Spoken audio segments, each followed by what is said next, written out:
Welcome back to the home studio, and welcome to episode 31 of the Stevie Richards Show. Yes, it's Stevie Richards without the beard, and we'll talk about that accident, more like a what went wrong when it comes to using a beard trimmer. But somebody who claims they will never be able to use a beard trimmer is my co-host. I'm the youthful young lion, and here is the grizzled James. Oh, I can use a beard trimmer. I can use a beard trimmer. I don't have a beard, though. Let me tell you, there's plenty of other things to shave. Too much information, ladies and gentlemen. I was interrupting you already. I want to just congratulate and let everybody know right off the bat. I'm going to plug your new channel. It is monetized now. It's doing very well. Congratulations. And some of the topics we are going to talk about today will also be your singular commentary on that channel. So please go subscribe and click the bell to get notified. Back to you, James. Yes, the channel is James Romero. I've had one bad video, it was the Jesse Ventura one. I don't think I made it clear enough that I wasn't sure if he was being real or if it was a bit, where he just kept talking about the 3 count. But anyway, I'll probably unlist that, just because it didn't perform very well. But yes, I've got a channel. Thank you, everybody, for subscribing and checking it out.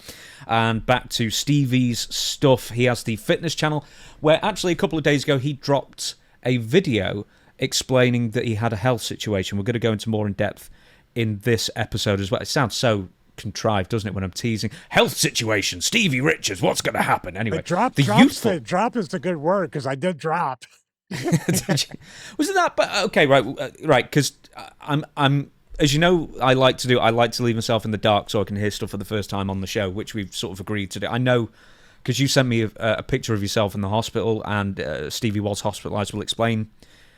Stevie will explain exactly what happened from beginning to end, because you were complaining about a back injury or sore back as we were recording last Wednesday. I think I even made mention of it in the show. But we'll do the plugs first. Stevie Richards Fitness. He actually, as I say, he dropped, and then a video dropped of the back issue that he was dealing with and explaining on that show, but on that channel. But most importantly, is the Patreon. What have we done for the Patreon this week? Oh, this week we actually did a watch-along of the Jacob Fatu Braun Strowman Saturday night's main event match, including the walk-in, like the walk to the ring from the back with Jacob Fatu. Very impressive. Jacob Fatu is definitely a star. We think main event star, maybe world championship material. Hopefully that prediction comes true for him and his family and everybody else. He's incredibly athletic. And also, there's a certain promo that in episode 30, if you watch that James completely doubted existed on YouTube, and as Colonel De Beers accusing Scott Hall of taking anabolic steroids, repeatedly accusing him with, quote, proof that he is using anabolic steroids, and James and I reacted to that. Yeah, the proof, should we say what the proof was? The proof was babyface shine every time. If a babyface is shining on you and getting a comeback on you, he's obviously on anabolic steroids. I'll do the little, I don't have a beard, but I'll do the twirl like I have a mustache. Okay, can we explain? Right, you haven't told me this. Right, so you've had an accident with a beard trimmer, and you from what I can see, I know this is through Zoom, remarkably smooth-skinned and looking good for 50s. Youthful, exuberant. That kind of, other superlatives like that suits you. But I also have the square head. So like the beard, my wife likes the beard better, and because it fills my face in, and she thinks it makes me look younger. Who knows? Nothing at this point might make me look younger, but also it covers up the dog bites, which led to the spine infection months and months later. I was using a beard trimmer. My wife shaves the sides and the back here because why not? Because it's free and get it done. And it's not the hardest haircut in the world to do. So, but then I do the beard trimmer. I usually trim around the mouth area and all that, and sometimes trim it down to maybe anywhere between like 7 to 10, which keeps it a beard. Well, when I did this part, which is on the 0, I half like sneezed and it went like that. So there was big empty patch right there. So I had to go all the way and shave it all the way down to like 1. So here we are today. So you gave yourself like a reverse Hitler. You know what, dude? I was actually thinking the same exact thing. I was afraid to say it, but yes, I did. Excellent. You had everything that Hitler didn't. Well done. I have no aspirations of anything but 100,000 subscribers here on the YouTube channel. Just make it clear to everybody out there. Yeah, we should do more of a push. I remember when we did a bit of a push for more subscribers at 95,000 for Dutch, and then we got to 100,000 in like a week. And I think if we made more of a big deal of it, it's like, hey, goodness sake, subscribe. We'll get to 100,000 in a couple of months. We're near Hopefully, at this rate. 83 right now. So, I mean, but we do want to thank everybody in about 6 months' time, give or take a couple Oh, weeks or so. two. To what? 2 months. 2 months. 2 months to get to 83? Oh, I'm sorry. I thought you meant 2 No, months we to get to started in 100. June. We started in June, and it actually got just off the trailer. That's where we got a lot of we almost got monetized off the YouTube trailer. So that was really very, very good, especially for that time of year. And now, hopefully we can get to 100,000. But more importantly, we hope you enjoy the clips, the full episodes, and of course, Patreon. And we can't forget, even though I almost did, James also has two books, one on the own heart, one on the rock. It is a great Valentine's Day gift. How's that looking? Hey, Yeah. there's a holiday every month to buy your loved one something, so let's call it Valentine's Day now.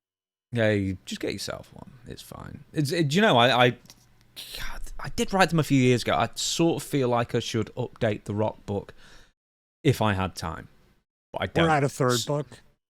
Nope. Don't even say third book at me. Right, okay, so we're going to be talking about health. We're going to be talking about... So around this time was 2 years anniversary from the initial spine infection. Stevie was back in the hospital.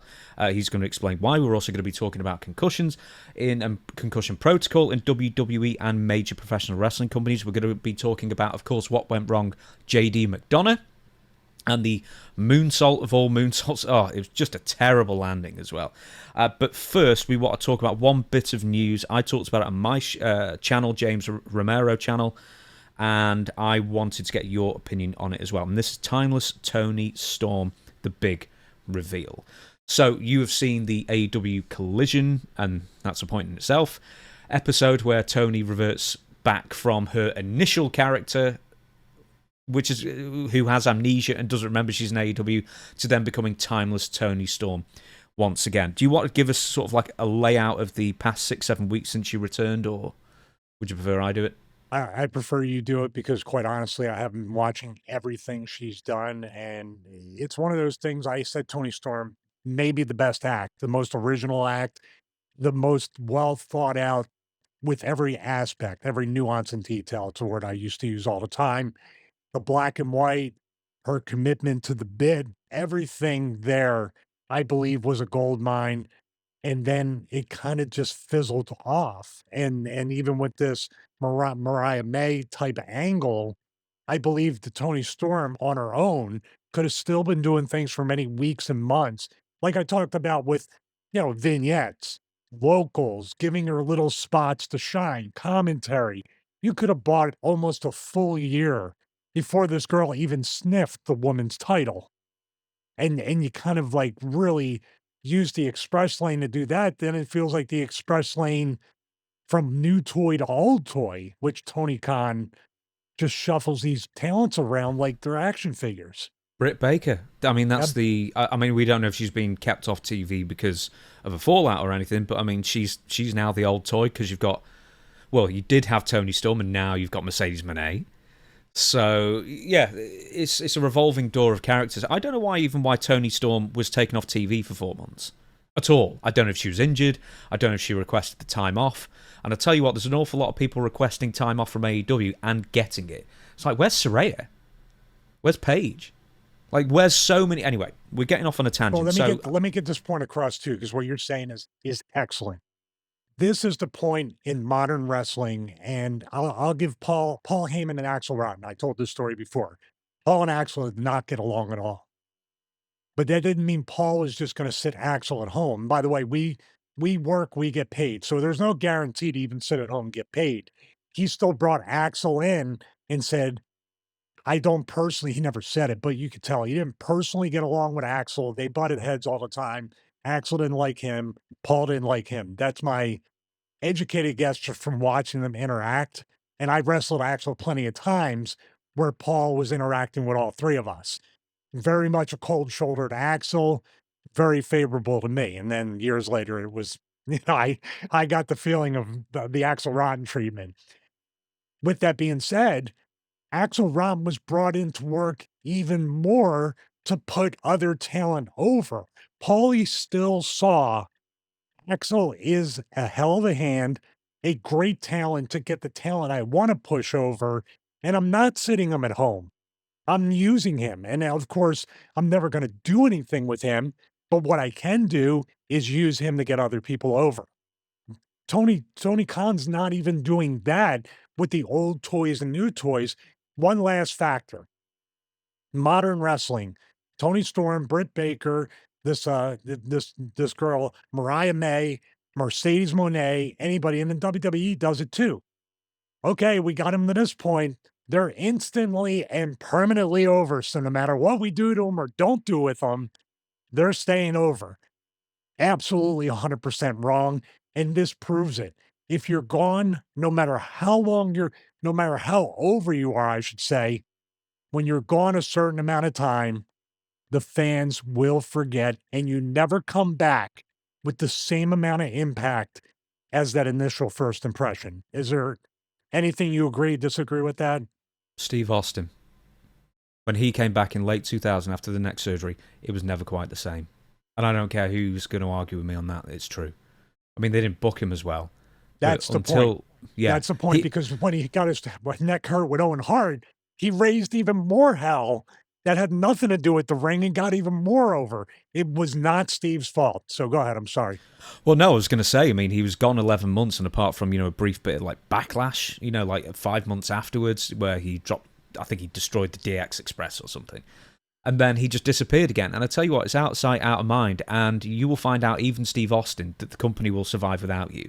And then all of a sudden, the new shiny toy is The Rock. And I'm not saying there's interpersonal rivalries between those two or anything like that, but it wasn't quite the same when he came back. So if it's not quite the same when Steve Austin comes back, how's it going to be the same for Toni Storm to come back? And that leads us to her return, 4 months sort of out of the blue, really, almost. She re-debuts, as it were, as her old persona, which was nothing really other than wearing some, heavy metal t-shirts. And now all of a sudden she's got amnesia. She doesn't remember Timeless Toni Storm, the character. She doesn't remember her first stint in AEW as just Toni Storm. And she's wrestling like a rookie. She's so happy to be in AEW. She's wrestling like a rookie, as I say, with snapmares and arm bars and that kind of thing. And then there's also, she's introducing herself to wrestlers like she's never met them before, like Thunder Rosa, etc. And then on AEW Collision this past Saturday, Tony Schiavone hosts Toni Storm and Mariah May, who is the AEW Women's Champion, in a face-to-face promotional interview. And the reason being is Toni Storm is the #1 contender after winning the Casino Gauntlet, and that's why they were facing off. Toni basically acts like she's Mariah's biggest fan, doesn't know who she is, she's starstruck, and then hugs her. Mariah May's already let Toni know that she's nothing to her. And then when Toni goes in for the hug, Mariah May attacks Toni, and that's sort of the setup to the rest of it. So, Stevie, what happened next? I'm trying to define in my mind exactly what was thought of with what happened next, because might skip a couple little steps and details, but she stripped out of the original gimmick into her bra and panties and then said it was the performance of a lifetime. Did I skip anything? No, that's pretty much it. The hardest role you will ever play is yourself, and that it was all a ruse, and it was the performance of a lifetime. The pro wrestling, it was all a ruse. I love when a group beats the hell out of somebody for 6-7 weeks, and then when the tag team match comes up with the babyface who finally trusts the former heel, that heel who's had his face caved in for 7 weeks turns and says it was all a ruse. That's a trope that needs to go away. We talk about the tired old wrestling tropes. Number one here, let's talk about this. Just an overarching theme with this. Looking at this. Why is the babyface being deceptive to the heel? Why is the babyface trying to lure the heel into a false sense of security? Why is the babyface tricking the heel? These are all characteristics that the heel does, right? To be deceptive, to do a sleight of hand, to act like there's something, and then it was all a ruse. What's the point in doing it? And that's the thing too. This all happened in one segment, correct? Mhm. This was not 4 weeks of Toni Storm being her lackey, her number one super fan, and Mariah May finally saying, maybe she doesn't remember and lets the guard down. Then it comes. They've condensed 4 to 8 weeks of, and this could have been leading up to whatever pay-per-view there is, where Toni does turn back in to timeless Toni Storm and cost Mariah May the title. Then it was all ruse. But she built up no trust within the heel to say, I can treat her like crap, and she doesn't remember that we even have an angle. Is that what you're thinking too? There's a Well, big missing component. yeah, there's two things really in that. Well, I mean, there's more, but like, why do you one get beaten up and then you get up and say, "Ha ha, I tricked you"? So sold everything. Yeah, one, she's the Terminator, and two, how does Toni Storm's deception help her gain an edge on Mariah May in any way if she didn't gain Mariah May's trust, as you say? You're absolutely right. Or cost her the women's title and then reveal, I was just playing with you all along to get back at you. You're a bitch. And that's it. Because they got to call them bitches. You got to get that because, ooh, she's a bitch. So, and I said it 3 times. So, man, you never hear that on the show. I'm sorry, everybody. Bleep that You out, turn it guys. into Okada, man. There's Don't get me started. Don't get me started on what they're doing to Okada again. I got enough heat for that too. He's perfect. Everything's great. I tell you what, he's not a short match wrestler because he is slow. He will go his pace, whether it's long or short. Let me tell you. I think I might have been on. Let's let him know you're getting your $5 million, whether you work 20 or 2 minutes. Yeah. So let's shorten it up a little bit. Now, there's another bit that I want to bring to you is why now? Why is Toni Storm all of a sudden, they have the first face-to-face interaction? I mean, Mariah May's obviously been doing commentary and talking about Toni Storm and all the girls and basically saying they're all terrible and she's great. Here's the thing, though. They're building up to AEW Grand Slam, which is in Brisbane, Australia, which one is actually a very, very hard city to sell out because it's a remote city even for Australia. So it's quite hard to sort of pack people in because people aren't going to be driving up, from other cities. You're going to have to fly in. And two, they're 3 weeks out. The tickets are not selling anywhere. I mean, originally it was a stadium show that's now moved to an arena, which they're still not selling out. And as of this recording still, because we're on Wednesday morning/afternoon we record this, so we don't know what's happening on Dynamite tonight, there's only 2 matches announced. And one of them happens to be Toni Storm versus Mariah May. So my theory is that they had to sort of race towards getting timeless Toni Storm back as an established character on television to help try and sell tickets and to sort of convince fans that there's a good chance that she will win. This is Toni Storm's home country, correct? No, she's from New Zealand. I'm sorry. But it's close enough. Apparently. It will still garner her as a hometown hero. Which home continent hero. Home hemisphere hero. How's yeah, that? Basically, yeah. But what I'm saying is it's close enough because obviously it's in that area of the world. So they can identify with her. Yeah, I know, but it's the same as you. It's like, hey, welcome your hometown hero, Stevie, Bret Hart. The North American connection. The Canada connection. Strike Force too. Bring them back. I don't think Bret and I being a tag team, those matches better not be Okada length. Let me tell you that. We will not stand for that. We're not paid by the hour or hopefully the minute. The thing about Toni Storm, let's do a little 2020 hindsight booking.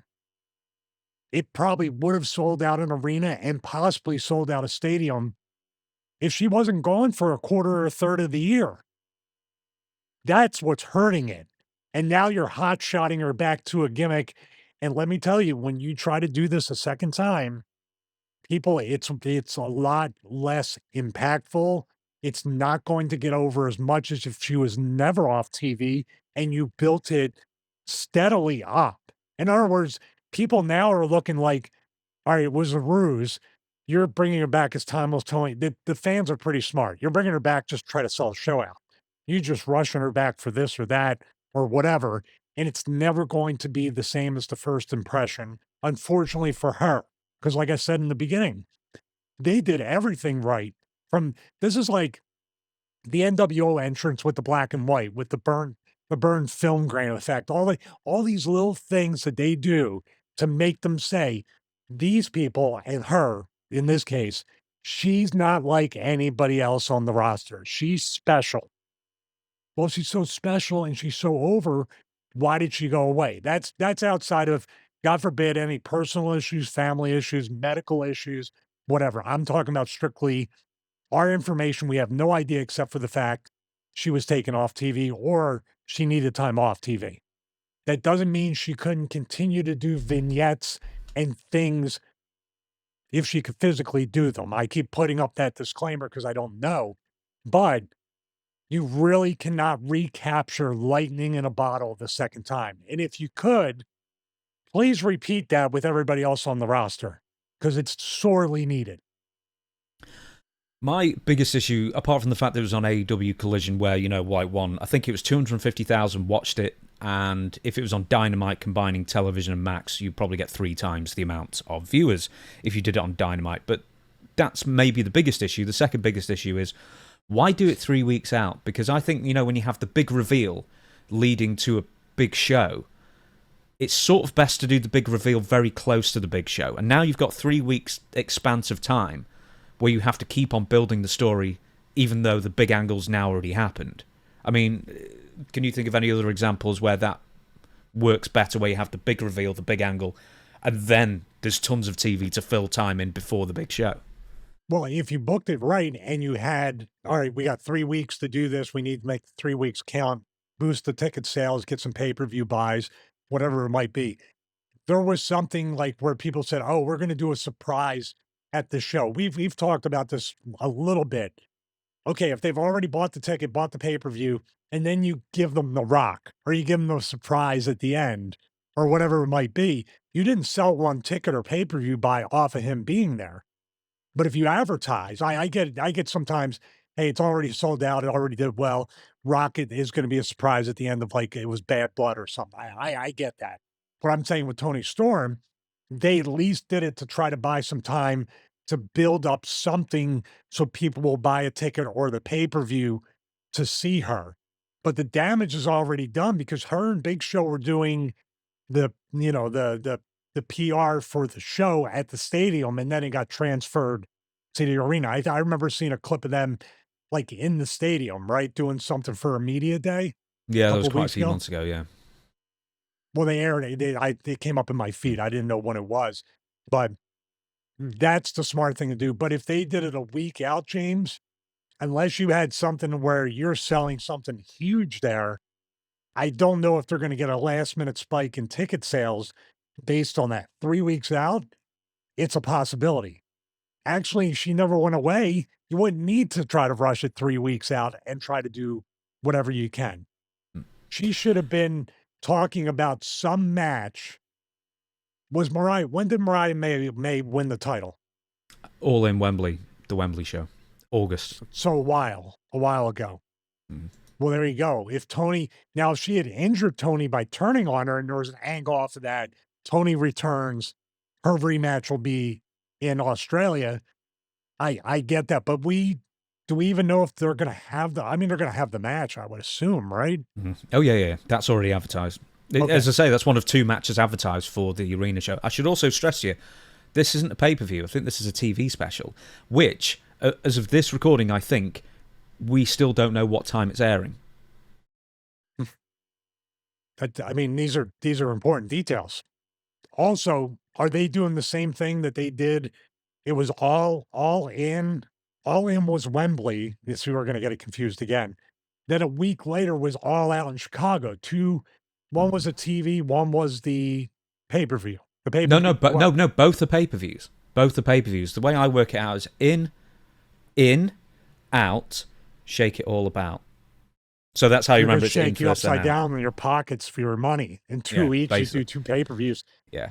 Okay, so why, if this is such a big deal, why are we doing? I know Grand Slam is usually their TV special at the Arthur Ashe Stadium, which that always looked great.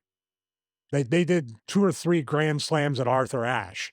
That's a great building, but man, the logistics of flying talent over, flying production crews, building the set, moving it from a stadium to an arena. What's the rent look like? Did you pay the rent on the stadium? They just get a piece? There's a lot of different clunky logistic things that need to happen, especially shifting it to a smaller arena. Now what's the seating chart gonna be? Now where are you gonna put the Titantron? Where are you gonna put this? You're still not selling out. What do we do to fill seats? What do we gotta bring in the Tarp Emporium? What do we have to do? It's a lot of this is very and it's international. So what if there's flight delays? When you have to fly to town out, like, early for that now, even though it was always booked that way, but and you don't know what time the show starts. So come on. I don't know if it's like when the show starts, but you don't know where it's airing in the States because there's going to be I mean, how much? What is there? A 17-hour time difference or something So stupid? I'm assuming it's a tape show in the States, but live there, possibly? Yeah, I figure so. What was the WWE show? There we go. Elimination Super Chamber in Perth. I figured that they decided to go to Australia after WWE had like huge success in Perth, and well, that was in they February. also did Super Showdown in Australia, correct? Did they? Yeah, I thought it was Saudi, but I think the Super Showdown was actually Australia, the first show in a new stadium, I believe. Oh, for God's sake! Unless it was a special. No, it was a pay-per-view, Super Showdown. Elimination Chamber Perth was the last one. Not the last I'm talking about one of them. I think the first one they did Oh was yeah, Super yeah, yeah. You're Showdown. absolutely right. October 6th, Super Showdown Melbourne Cricket Ground, and that was 2020. That was Damn, take that, 2018. CTE. Take that. Let's talk about some serious stuff. Right. So, what day was it you text me with a photo of you in a hospital bed? Saturday. So, hey, yeah, what happened was when we recorded episode 30, I was already about a week or so into stiffness in my back and light spasms occurring, which was starting to get scary because not only was it the symptoms that were familiar, but at the exact same time, the exact same week, 2 years ago, that I got the spine infection with the same symptoms that creeped up. Very stiff back, trying inversion, trying decompression, spasms started, use of my legs started to get tougher and tougher. Because when you stand up, I mean, here's where have a lot of empathy for anybody with the least amount of back pain, especially lower back pain. You cannot function. Standing on any surface is going to be enough to put pressure on your lower back, cause spasms, stiffness, laying down, sitting down. There's no comfortable position. As Vince McMahon would say, there is no sick, there is no sleep. It's all running together. You're really just so when that started to happen, at first I laughed. I think I joked with you on the pre-show or afterwards, like, oh no, here we go again. And even my wife started to get a little bit worried when the symptoms started to like one to one, like mirror each other in the order that it was happening. And I had felt relatively good. I'm not 100%. The road to recovery from 2 years ago is still ongoing. I'm still underweight. I'm still trying to put muscle back on, but I'm also trying not to re-injure my back with heavy resistance training. So I was in like a really weird spot for a couple of years trying to figure this out. So we did the show. I was fine. I had a heating pad on my back, just like I do now. But getting up would be like literally bent over like an old man trying to stand up. It's so stiff. Then the spasms started occurring more and more frequently on Thursday. Then on Friday, it got to the point where I had to cut my workout short because I couldn't stand or walk on the treadmill or do even the bike or anything. Any kind of pressure, standing, sitting, whatever, was getting close to unbearable. I wake up Saturday morning in pain, in the same pain, started to sweat, because the first time I literally would soak the sheets with sweat. We had to wash them. Getting me roll me off the bed, just pick up the sheets, I'll roll off, hit the floor. Don't worry, it hurts anyway. So much like the JD McDonagh, I gotta finish it anyway. So anyway, um, I'm trying to get dressed for the gym. I can't even lift my leg up to put my knee sleeves on. So in true idiotic fashion, I'm saying, well, I should really rest or lay down or do something because I can't even put my gym clothes on to work out. I said, "No, if I lay on the bathroom floor, I can get the clothes on. This can work. This is not as bad as I think." This full denial mode. So then finally I get the knee sleeves on and everything. I can't put my shoes and socks on. I crawl out to where I'm sitting, like between standing and crawling. I can't stand up straight. I sit on the chair and my wife, I'm like, please put my socks and my shoes on so I can work out. And she goes, you can't even stand. I go, I just need to warm up on the treadmill. If I get my blood pumping, I'll be, I'm telling myself every ridiculous, stupid, egotistical, vain male lie in the book. She just touches my toe to lift up, with her other hand on the foot. I'm screaming. I'm screaming. I'm writhing in pain. It's locking up like anything. And then I say, finally, I can't even put my shoes on. So, but it's still that little part of me, like I can, I can go to the treadmill barefoot. I don't need the shoes. Those are optional. I'm an idiot. So I get back in the bed, I'm laying there, and it starts to where the spasms are making me writhe in pain, like exorcist style. My blood, my everything's going up off the bed, and I cannot control the pain. It's not subsiding. It's every bit as bad as it was during the infection.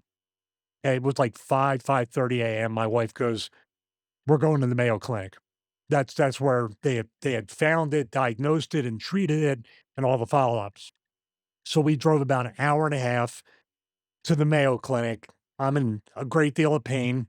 They finally get me. It took good like 3 to 5 minutes to get me out of the truck to even get me in the wheelchair. Get in the wheelchair, they take me in. They were great, and thank God it was like that time of the day where, it's 6:38 AM, 6:40. There's nobody in there, like one person, so it's not crowded. They took me right in, and the first thing they did was trying to manage the pain. So they hooked me up to an IV and they start trying to get, the painkillers in me or whatever, little bit of Valium, some Toradol, just basic stuff. But I did tell them, like, do not give me too much. I'd rather manage it because I'm so afraid. I don't want you to pump me up with this stuff. I've always been very adverse to taking any of that stuff. Took about an hour or two to get the pain managed, meaning it's still there, but the spasms had subsided a little bit. They started doing tests on me. Dude, it was so bad. You know how they take you either in the stretcher or on the wheelchair for the test? They used that sling that came from the ceiling. Mm. That's what with the infection. I could not stand, I could not sit, I could not move my legs, everything. I mean, I had feeling, but I could not move. So they did those tests. A few hours later, come back and tell me, okay, the spine infection has not returned. Thank God. Thank God it didn't. That was a relief.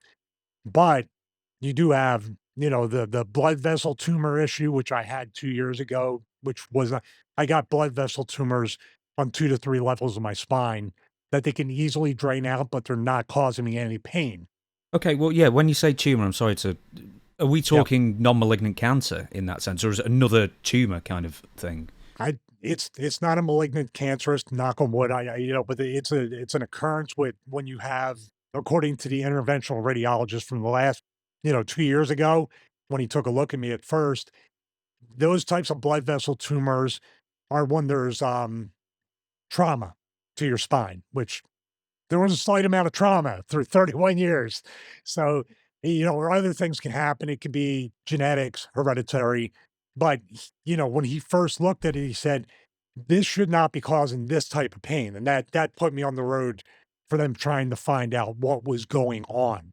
I assumed, just like I might right now, I assumed 2 years ago, my spine hit a wall and I need fusion or I need some kind of back surgery.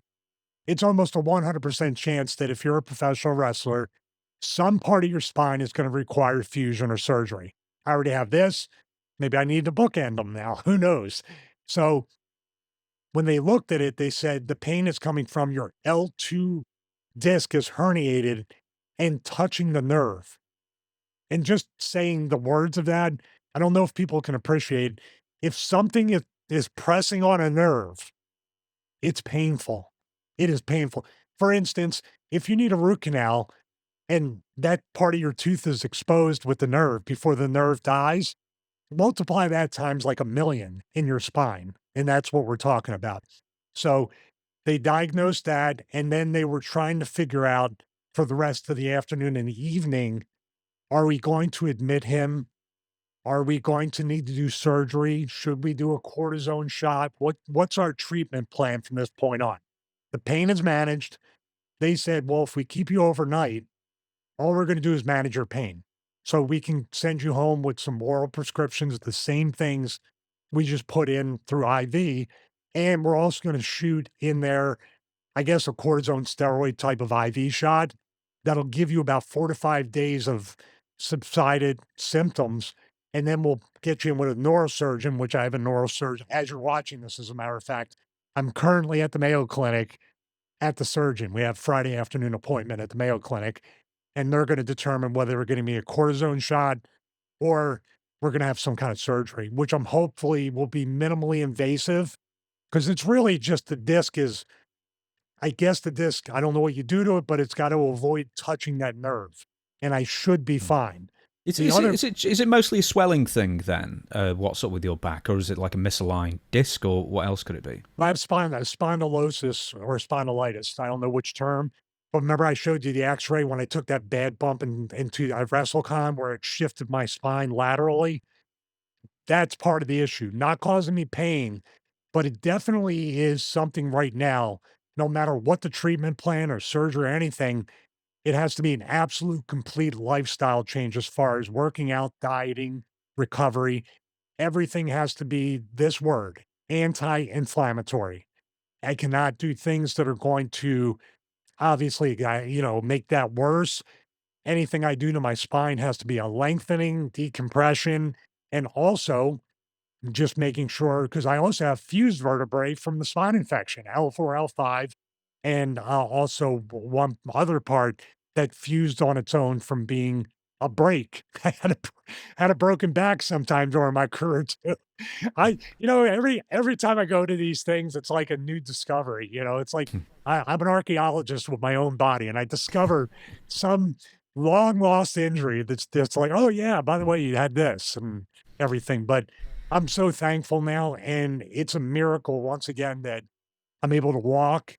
I have to stretch a lot. I did some light cardio since then, but it's definitely, man. When I say it was exactly, I'm not even exaggerating. It's exactly the time frame, the amount of time, the increase of the symptoms and the pain and the spasms. It was like I was crying at one point because I'm like, I don't know if I can go through this again. I don't know if I can do this again. And my wife is like the strongest person I've ever met in my life. She goes, "You are going to go through it, and we're going to get through it together. And you're going to." I was like, you're not the one feeling the spasms." So that's the story as we sit here right now. I'm mostly pain free. Obviously, we're managing it with Tor. I was making a joke. I'm taking Toradol orally. NFL players, there's a big thing that happened to Marcellus Wiley. His kidney shut down from years and years and years of constantly taking Toradol. At halftime, they would give it to the players to reduce inflammation, painkiller, or whatever, mixed with other things. So I was like, every day, every 6 hours is halftime in my house. Okay, I've got a couple of follow questions. Right, how many people? Right, because you sent me a video, your wife took it of you in the gym like the day after you got out of the hospital. I don't know how you sent it me. I don't know how many other people you sent it to, but how many of them? What percentage said you're an idiot? Stop working out. Conservatively, 100%. Yeah. 100%. But here's the thing, okay? Now, I'm not gonna say when I stepped on the treadmill, I was terrified. I had stretched for 5 to 10 minutes before that, which should have been a lot more. We did look up different things to do for people that had herniations with stretching and pre and post, workout and rehab. The thing was that I still have to manage other pain that I have that going to the gym every day, working out, especially cardio, getting my blood pumping, because we're talking about arthritis in my neck, my knees, everything a wrestler has. So I didn't get on there with the thing of, hey, everybody, look at me. I'm back in the gym the next day or anything like that.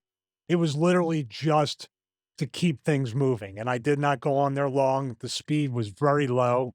And if I felt one bite on my back, trust me, I would have stopped. So, um, but that's, yeah, I'm an idiot. I know I'm an idiot. What can I I don't, say? Yeah, the first thing was Do not go to bed. Just go to bed. Anyway, how long were you actually in hospital? From 6:30, 8 a.m., and we got home probably around 8:30 p.m. Okay, then, because I'd figured when you sent me that picture, because you're all hooked up and everything, that you'd be in there for weeks. I thought it'd be. We didn't know. Yeah. Here's a funny little thing. We didn't know because they didn't know, and they were like, "Okay, we're not letting you go until we kind of got this figured out." So as I'm laying there and the pain gets managed, I turn to my wife. Here's being an idiot again, but this is for everybody out there too because we love doing the show. I was like, "Okay, if they keep me, I need for you. I'm going to make a list for you to get the Sony A7 IV with the thing, the prompter. We need to buy a laptop because I got to hook it up to Ecamm and Zoom. If we can't get the LED light mat here, we can try to grab something through Amazon before Wednesday when we record." And she's like, "You're an idiot. Stop." So I didn't even get that far. I was just like, "We might have to record it late." She was like, "Let's get home and You just do told this." me the same thing. It's I like, did. listen, I'll do it from the hospital if I have to. And it's like, I was going to get a no. hotspot and everything. Oh my god! I was like, no, just look. We've got some backup clips. Just be fine. Just relax, for goodness' sake. Something I wanted to. I didn't want to interrupt you before, but you said obviously when the show is released or it escapes, as some might say, you are going to be having an appointment, and you said you're going to maybe suggest surgery or minor surgery, or as uninvasive a surgery as possible. You might suggest cortisone shots again. Well, I mean, cortisone shots. Is that a permanent solution? Is it a midterm solution until like the swelling sort of subsides naturally? I mean, why would they just like keep injecting until it gets better? Well, If because I don't know, the cortisone shots are not it's not a permanent thing. It's just something maybe to buy me time so the lifestyle changes and trying to get away. I mean, I may never do anything but body weight and bands again or light cable work. You know what I mean? The lifting heavy and even trying to lay on a bench and then getting up off the bench or hip hinging has been out of the loop since the spine infection anyway. That's just the exact point of where the pain is. So it's a risk versus reward thing. The cortisone shots, I'm not very educated. I know you can only have so many per year.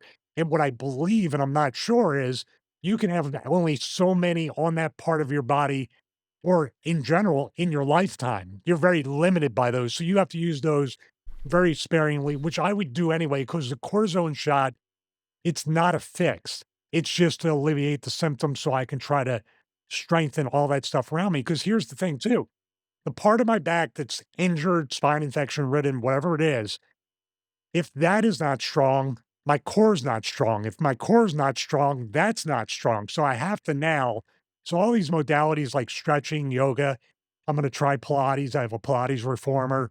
These kinds of things might not make me look like the most jacked guy in the world, but I'm not going to be the most jacked guy in the world anyway.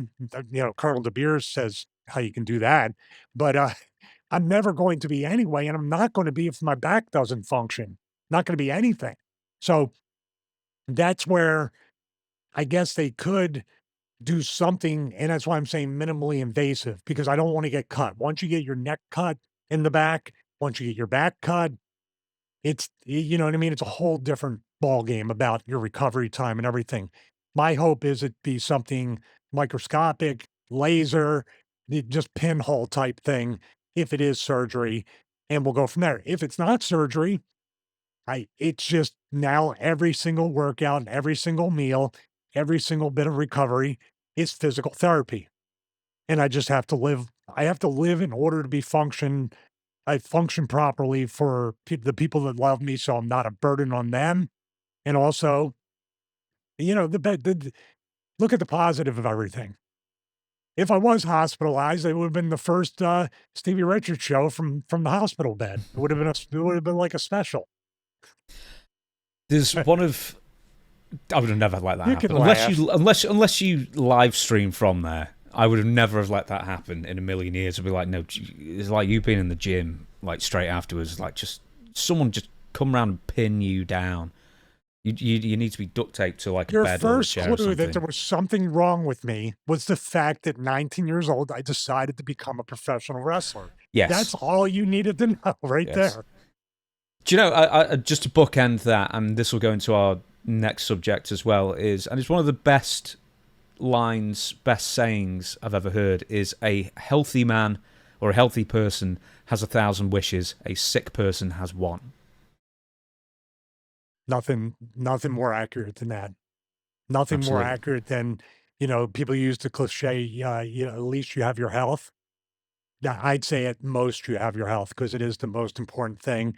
You can't make money, you can't work, you can't enjoy life, you can't there's a whole bunch of different stressors. People stress about money, healthy or not, but if you're unhealthy and cannot work and cannot make money, cannot support your family, and cannot, as we try to do, plan for the future of retirement or anything like that, there's no stress worse than that. And it's uncontrollable because if you're ill, sick, injured, and you're not sure of the recovery or the time frame or anything like that, yeah, and it keeps me up too. I mean, I talked about the CT and I talk about this. I never want to be a burden on people like my wife or loved ones. I want to be the source of strength that helps them when they're down and weak. So I gotta be better about that. But yeah, I'm an idiot. I'll admit that. Now we go on to, this is something you've wanted to talk about for a while actually, and I sort of said, why don't we leave it, and when did it initially happen? He said, well, it was around January time, and I said, well, why don't we do a anniversary or a 2-year anniversary of when you first got the back infection. We'll go, and more importantly, because I know you've talked about it numerous times, you talked about it with me before we had a show. You've talked about it on other shows as well, and you've sort of gone through your journey on the fitness channel on YouTube as well, the Stevie Richards fitness channel. But we're also going to talk about the sort of journey from 2 years to where you are, where you were last week. Let's say, let's sort of like erase this like past week of herniated disc or whatever it might be. But that being said, 2 years on, the back infection, for people who don't know or don't know the full story, because most people in wrestling will have seen the initial photo of you. You were on a Zimmer frame, had a big long beard. As I say, that beard sprang out from nowhere. Like apparently back infections make a beard grow. Well, I guess something was growing besides the infection or it could be because I couldn't do this. I could maybe today if I had the spine infection, I wouldn't have made the mistake Yeah. with my beard. But yeah, it was like I couldn't grab a beard trimmer. It was things were starting to atrophy. It was I went from 215.5 to under 180 pounds in less than a month. That's crazy. I sweat it all out, couldn't eat, couldn't sleep, couldn't do a lot of it. Couldn't do anything really. Let's go back to the beginning then. So, I don't know if you've got exact dates or anything like that, but we'll talk about causes or theories of causes of where you got the infection, which relate to the beard, I guess, or lack of beard at the moment. But that being said, when did you realise something was wrong? Well, when I realized something was really wrong outside of maybe I need back surgery, like every wrestler feels like they do at a certain point during or post career, was the fact that I was sitting right in a chair like this, podcasting with Ben Hameen. And then after the podcast, I just couldn't get up. I literally called my wife and said, I can't get up. Finally lifted me up. I could not stand up. I had to, with her assistance or between her assistance and crawling on the floor, and it just spasming and stabbing me and pulsing and locking up, and every negative feeling, every negative back feeling you can imagine was happening all at once. And then she went and got me a walker, like right away. I got to get you a walker so we got to get you to a doctor, a hospital, or anybody. So I was on the walker, but the problem was by that point, even like that early, we're talking about an hour or 2 after not being able to get up out of my chair after the podcast, I literally was losing strength in my arms because I could not have my feet contact the floor without immense pain. So I'm kinda doing like the upper part of a dip, trying to kick my I couldn't do anything. Laying down, sitting down, standing, like, when anything short of jumping off the roof, it hurt, and I'm assuming jumping off the roof would have hurt, but maybe not, but it might have eliminated the other pain. We would have had bigger problems if I did that. I had no intention of doing that. I'm just joking. But what happened was we called my chiropractor. They had a call. Actually, his front desk person is a friend of my wife's coworker. So able to contact her, and he left a family function around 2 to 3 p.m. that Sunday afternoon to try to treat me. He was trying to give me traction. He was trying to give me that thing where it drops down, comes back up, everything like that. And nothing was working. Got back in the walker. I went to a pain management clinic maybe the next day or the day after we got into one. That was a picture I need to find. Dude, they had me in this little sit down MRI thing that was this tight that I had to push my arms against my spine from the sides. I was crying. Then this is where the medical field in the system here in the US sometimes just like you shake your head. After all that and paying all that money to get that MRI done, they said, nothing is wrong with you. You're fine. I'm laying on the floor because I can't even stand up to get to the walker. Another week goes by. We end up in the emergency room at a local hospital here, which is a whole different story of being misdiagnosed. We went twice. They, overnight, I don't even know if I ever told this part. They pumped me up so much with so much pain medication that I went into respiratory arrest. Yeah, I coded, so it was pretty bad, and they did not respond, like, quickly or well at all to that. My wife was with me, thank God. They finally got me under control and everything. Because I was convulsing on the I was having, like, a seizure on the I don't remember anything, by the way. I didn't remember any my wife remembered all of it, and then finally, we got discharged actually said, "We're leaving the next day. You guys are not helping us. We're leaving." We left, and then we got an appointment, thank God, at the Mayo Clinic, went to the Mayo Clinic, and then they started to try to figure things out. But what happened was the first available appointment, they said, "You do have something going on with your spine. We can see that." But our first available follow-up appointment to this one is 3 weeks from now. I'm like, honestly, I don't know how I can survive 3 more weeks with this pain." And they go, "We can see you're in pain, but we're filled up. We have nobody. Everybody's double booked, triple booked. We don't have the person you need to see. The interventional radiologist is the one that needs to really take a look at your spine and see all the nuance and detail of that, not just the bone, but everything surrounding it." We go back to the hotel room, and I'm just like, I don't know what to do because we got a hotel room the night before to get the appointment early in the morning. And that was another sleepless night of just dealing with that. So we're like in the hotel room, what do we do? What do we do? And I finally just kind of like at my wits' end, no hope, desperate, made a call that I didn't even want to make that call to a certain company. And I guess we can get into that part of the story. Okay, then. So, do you want to get in that part of the story now, or do you want to? Well, it's obvious we can follow through with the entire thing, and then we can backtrack to that. But that's an integral part of everything because in that hotel room, we finally got an appointment. And the thing was, I said it wasn't even an appointment. My wife just kept saying, if you lay eyes on my husband and see him and see the state he's in and what you think a man like him should be kind of functioning as. Like, basically, I should be in really good shape, but I look like a shell of myself and I'm screaming. I can't stand or walk. I should look and be a healthy, at the time, 51-year-old man. Mm. And they did lay eyes on me in the second, and I give them credit. The second the doctor saw me, which he kind of came off kind of gruff at first, maybe because he's triple booked, quadruple booked, or whatever. He saw me and he goes, they're not going to admit you unless I take you to the emergency room. Or he said, I put you in the emergency room. And I go, okay, well, how can we get to the emergency room? He goes, oh, I'm walking you down.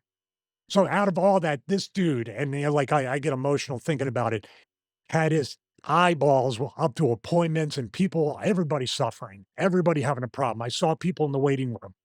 There were people that were just as bad as me in a lot of ways. He walked me to the emergency room and let them know, this is what's going on with this guy. We need to find out.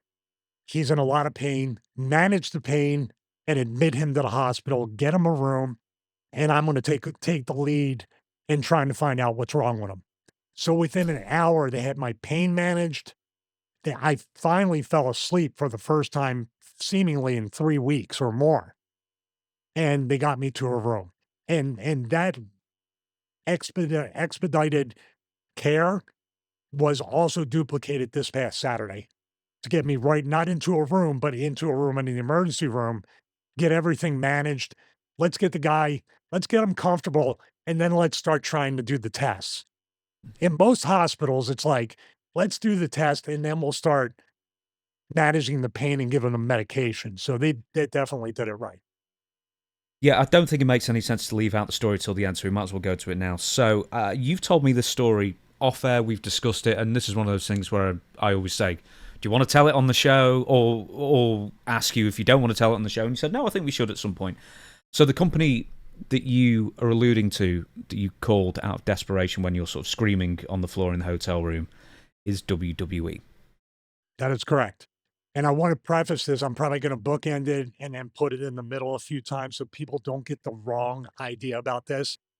I'm thankful that this went exactly the way it was supposed to go. I'm thankful, hindsight, after the fact, that WWE did, or more specifically, did not do what I'm about to say. Because if they did, we would have been on the wrong path completely, and the spine infection would have kept eating up in my spine. Maybe they would have got lucky. Maybe a neurosurgeon would have saw it, but neurosurgeons before the doctors at Mayo did not see it with a CT scan with contrast and everything up until this point. So we could have been on the totally wrong road if this turned out differently than what I'm about to say. At the time, did it hurt? Yes. But afterwards, it was like, thank God it happened the way it did because we got the treatment, the care, and the right path that we needed. With that being said, I was in a hotel room. I was literally lying on the floor in a fetal position or switching positions because no matter what position I was in was a great deal of pain. And I was just crying out like, I just need to do something. I need to do something. My wife's like, I don't know what to do. She's calling every doctor in Florida, Georgia, anywhere that she can. She even called the Mayo Clinic in Minnesota to see if we can survive a flight to get up there. We were doing everything. And I said, there's only one way I can think right now, if I can even think, I told her, that can get us in, it'll maybe to Mayo, but any doctor that might be able to help us. WWE knows a system of surgeons, doctors, specialists. If we call them, maybe they can just get us the appointment. Now, I will back up a couple weeks, maybe up to 3 weeks. When it all started, I called Terry Taylor, who I was really tight with at the time, working in WWE, working in TNA, even before WWE. He and Vince Russo were responsible for me getting a job at WWF and getting a job at TNA. So let's preface it with that. I said, Terry, I've never been through any kind of pain or experienced pain like this in my life. And I'm screaming and you know what it's like. You're tensing up, you're trying to talk, but you're ow, ow, you stop for a few seconds. I could barely get through half a sentence without writhing in pain or screaming. And I said, Terry, if you could talk to Hunter or Vince or anybody, I just need to get a doctor's appointment. We have insurance. Company doesn't have to pay for it. Just please. I don't know how bad this is or how long it's going to go on. It might pass. But if they know any back specialist or neurosurgeons in Florida, we can pay. I kept saying, we will pay. Just get us in there. We're having trouble getting in to see anybody. And he said, I'll look into it and see what I can do. Never called back. I haven't heard from him to this day. Never. He might have text once to, hey, how are you feeling or whatever, but I guarantee you I didn't. I looked through it just to make sure before the show. Did I miss anything? Have not heard anything from the guy. And we were very, very close at one point. Fast forward to the hotel room near the Mayo Clinic. I said, I know we called Terry. I know we talked to him. Call talent relations. I go, anytime I reached out to talent relations, even for a $25 royalty check, Crash's daughter, the charity stuff, they've been pretty responsive or said no. You know what I mean? At least given us an answer. So, my wife calls, she gets the voicemail of the person in town relations. And I've mentioned her name before, but I won't this time. So leaves a voicemail saying, I'm Stevie Richards, Michael Mana's wife. I want to let you know he's in a lot of pain, blah, blah, blah. Same thing. Can we get an appointment? I'm paraphrasing. Need to get an appointment. And I go like this to give me the phone. I grab the phone and I go, Kristen, I would not call unless it was just dire. And I'm crying and I'm writhing in pain. I go, we will pay for it. We don't want the company to pay for anything. We have insurance. Just please, I'm begging you for my wife, who's like literally suffering through this with me. Please, please, please, just get back to us and point us in the right direction or get us an appointment. We're just asking for an appointment. I'm not asking for money. I'm not asking for anything, but just help us get on the right track with an appointment. Never called back, never emailed, never responded. Once again, I repeat as I did in the beginning, thank God they didn't, because if they sent me to a spine surgeon, if they did something which they suggested at one point of burning the nerve to reduce the pain, that would have actually been worse because my spine would have been numbed and the infection would have went up to my brain. And I wouldn't have never known it. Just one day I would have been podcasting with you and said, well, let me look at what went. It would have just been it. Like, just like that. Would have been like a brain aneurysm, I guess. It just would have, I don't know what would have happened, but I thank God in the end, after the fact, in hindsight, that we did go the direction we did, that Mayo did lay eyes on me and the WWE did not do that. Now, on principle, even after the fact and being thankful for all that, I want nothing to do with this company ever again in my life, ever again. And people can say you're bitter, you're this. Of course you will if they call or whatever. Nope. After whatever. And I agree. WWE doesn't owe me a damn thing. They don't owe me anything. They don't. I just was doing that more for my wife than myself because my stubborn ass, as you know from going to the gym, my stubborn self would have been like, no, that's me giving into my pride. That's me admitting to them I'm vulnerable. That's me asking them for help with, here's my mind. And I maybe, you know, it's an easy 50-50 prediction to make, James. If I call and do that, here's the stupid wrestler mentality. I sold for them. And when they don't get back to me, I feel like an idiot and I feel like a nobody and a nothing. And I sure as hell did. Even with all that pain, kind of what got me through it was a little bit of the spite. Be like, you MFers, okay, I'm gonna pull through this now. I'll show you. That's kind of what I did.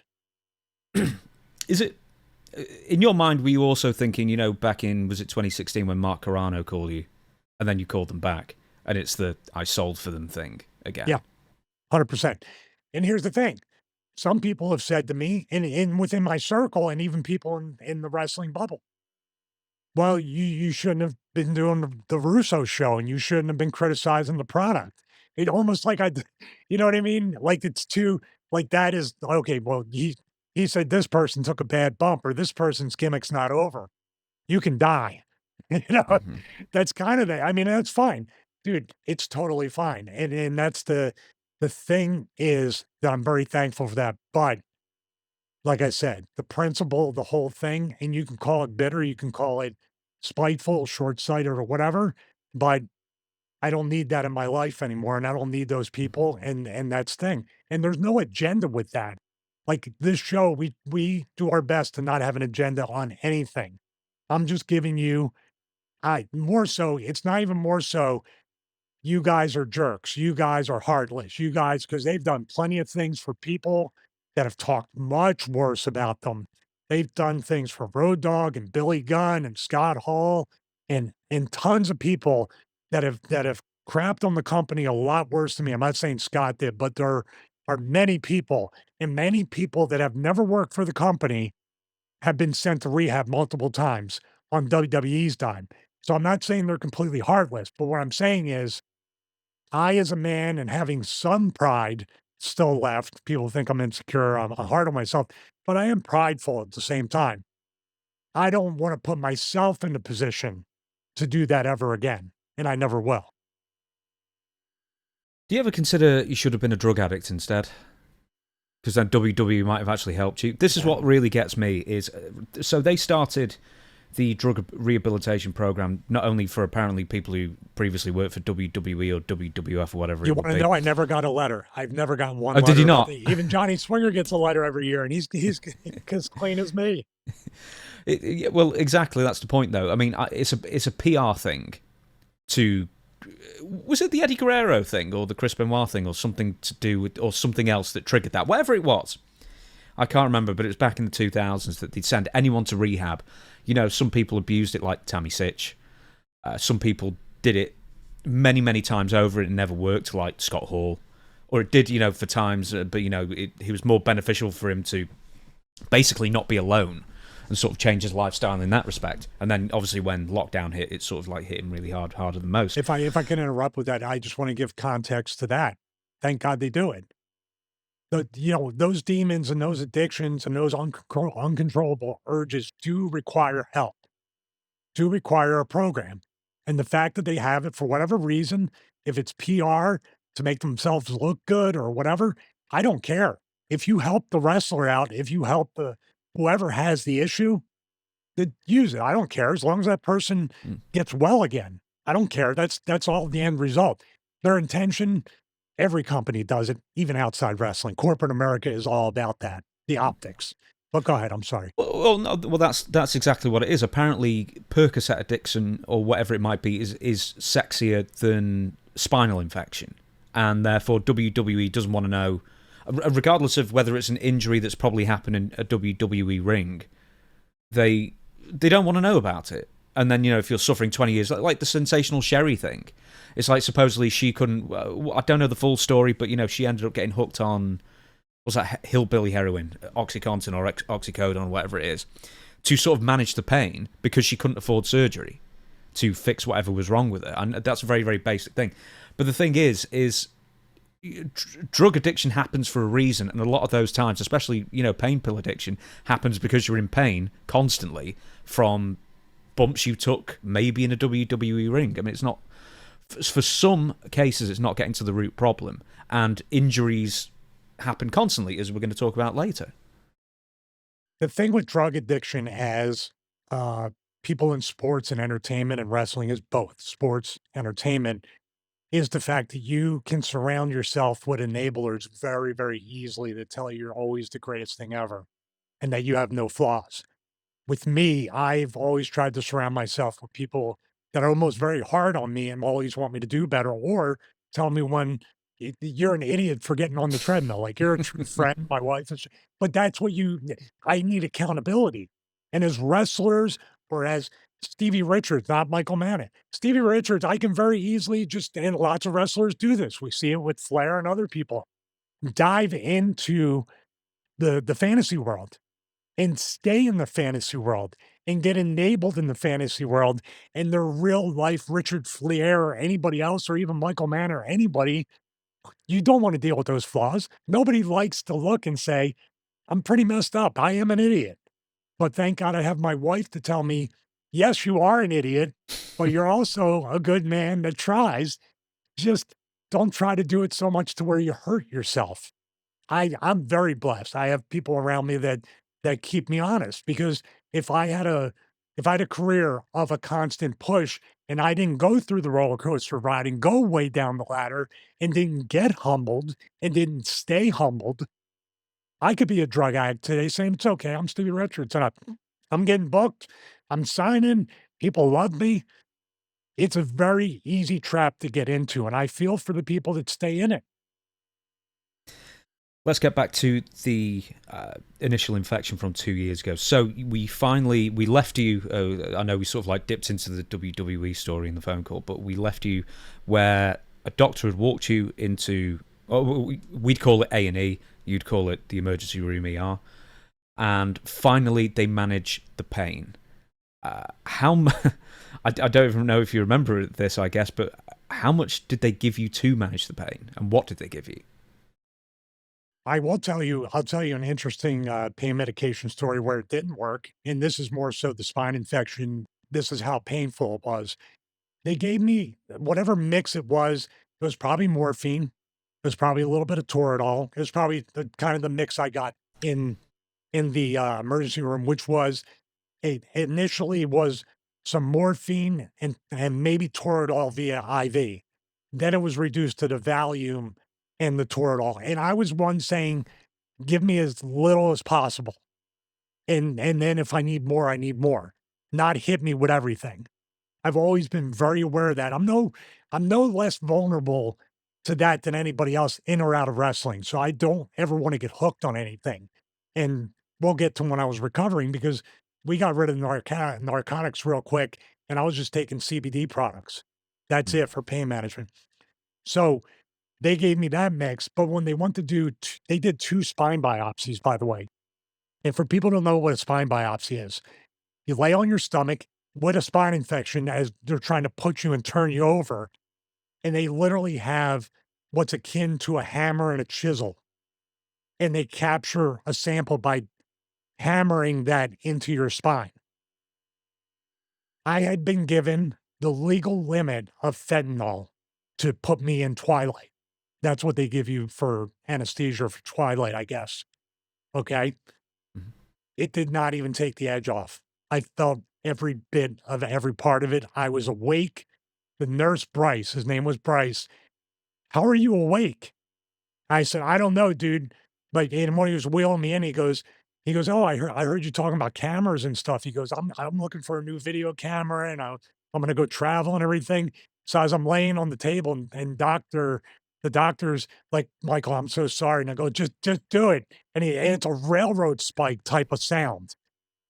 And as I'm laying there screaming, Bryce is over there and he's like, dude, just calm down, just calm down.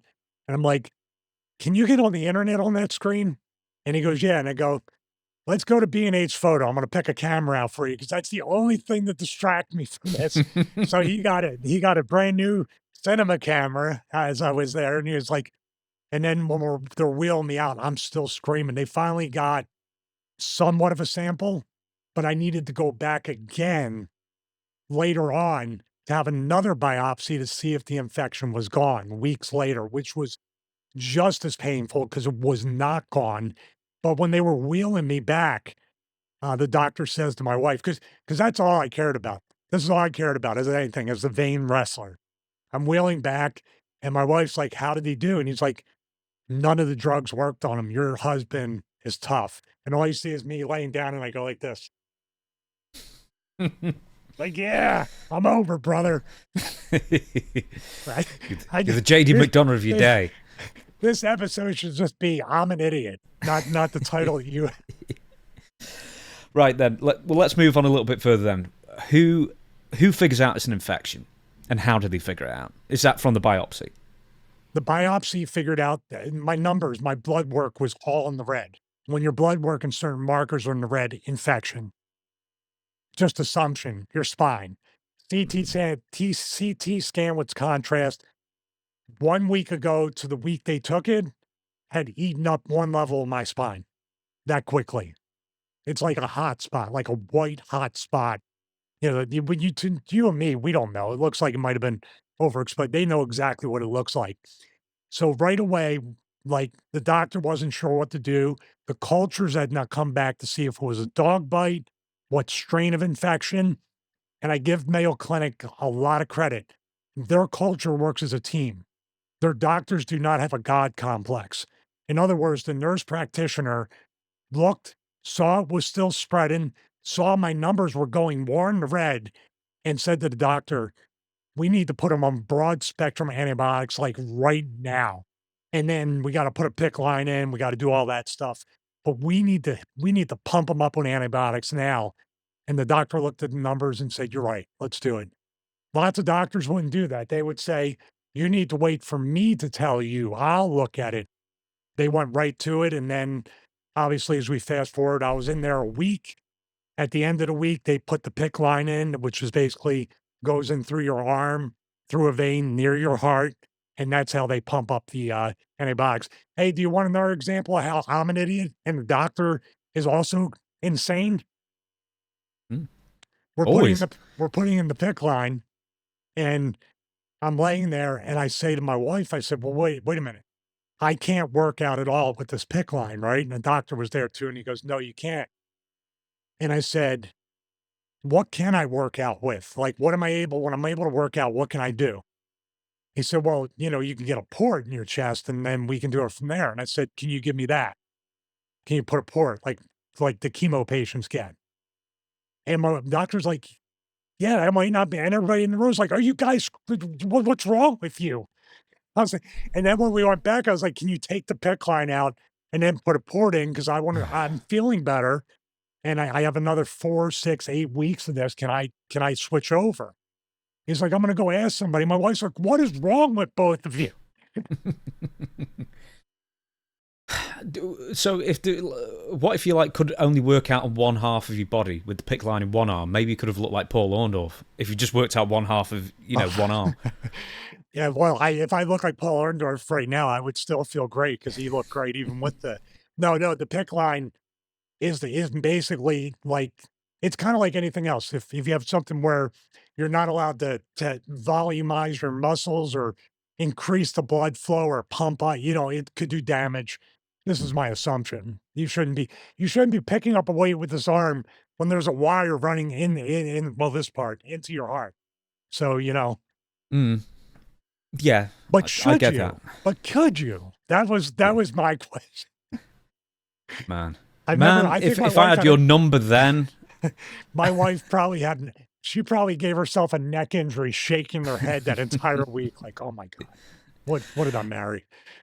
okay, then. So they finally figure out it's an infection. They get you on broad spectrum antibiotics. From administration of those antibiotics to how long date wise do you start feeling back to normal? I mean, I know obviously muscle atrophy, weight loss, and everything, but when can you stop being on heavy duty painkillers? When can you move around it? When can you get a night's sleep? Well, I got a night's sleep when we were able to medicate, and most of the medication that I took, at least for that, for pain, was at night. During the day, it was like quarter to half doses. I refused to take the full and I would stretch it out. Even though they said at first I did like proactively take something like, say, a half hour before my expiration of the previous dosage, but then I would try to stretch it out. Like right now, I'm stretching out as far as I can with that, and the dosages are a lot smaller on any kind of medication to manage pain right now. I would say I could sleep, but when I woke up and it was coming back, the pain was right there again. So I'd say probably 4 to 6 weeks. We were getting in the pool and I couldn't lift my foot up more than 2 inches because it was all tight, it was infected, it was locked, everything. So I'd say I didn't even walk without the assistance of a walker or a cane for 3 months, 2 to 3 months, something like that. And I still have the railing at the edge of my bed. I still have some issues getting out of bed. So there's like one of those railings where you can kind of pull yourself up and everything. So, but it's a miracle that that's the extent of it. So, yeah, the pain management, I was probably in pain for maybe 6 months, and probably after 4 weeks of what they prescribed, we moved to the CBD, CBN, a little bit of THC, the more natural homeopathic, type of pain management. Do you get because obviously I've not had as many injuries as you, but I've had a few. And do you ever get like a bit of almost like PTSD thinking about it now? Just thinking, man, if that doctor hadn't turned up, these what if situations where I mean, ultimately, Oh god, I had do you just think about it constantly? PTSD last week on the 2-year anniversary where the back Yeah, started to hurt. Oh, yeah. Oh, yeah, I had it. I mean, it's yeah. scary.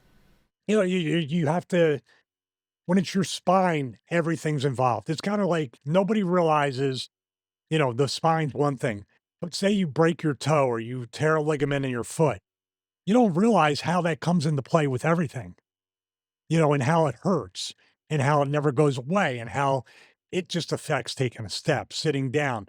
Like my toe is up on one of the prop up one of the braces under the desk. That would hurt, you know?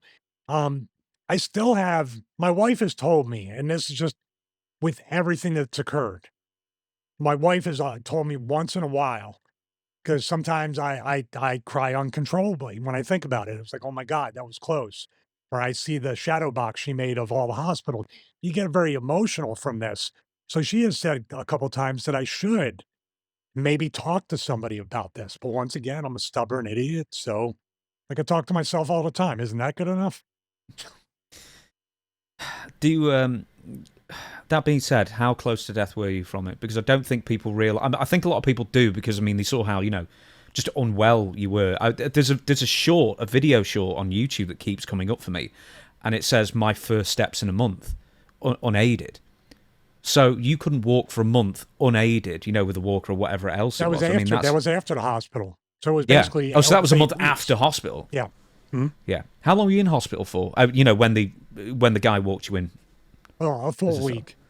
A full week, and they weren't even sure at the end of the week what that was I could have been in there a month. There's people that email me and tell me they had similar stuff. This is why it's a miracle. People are still not able to walk properly, they need assistance.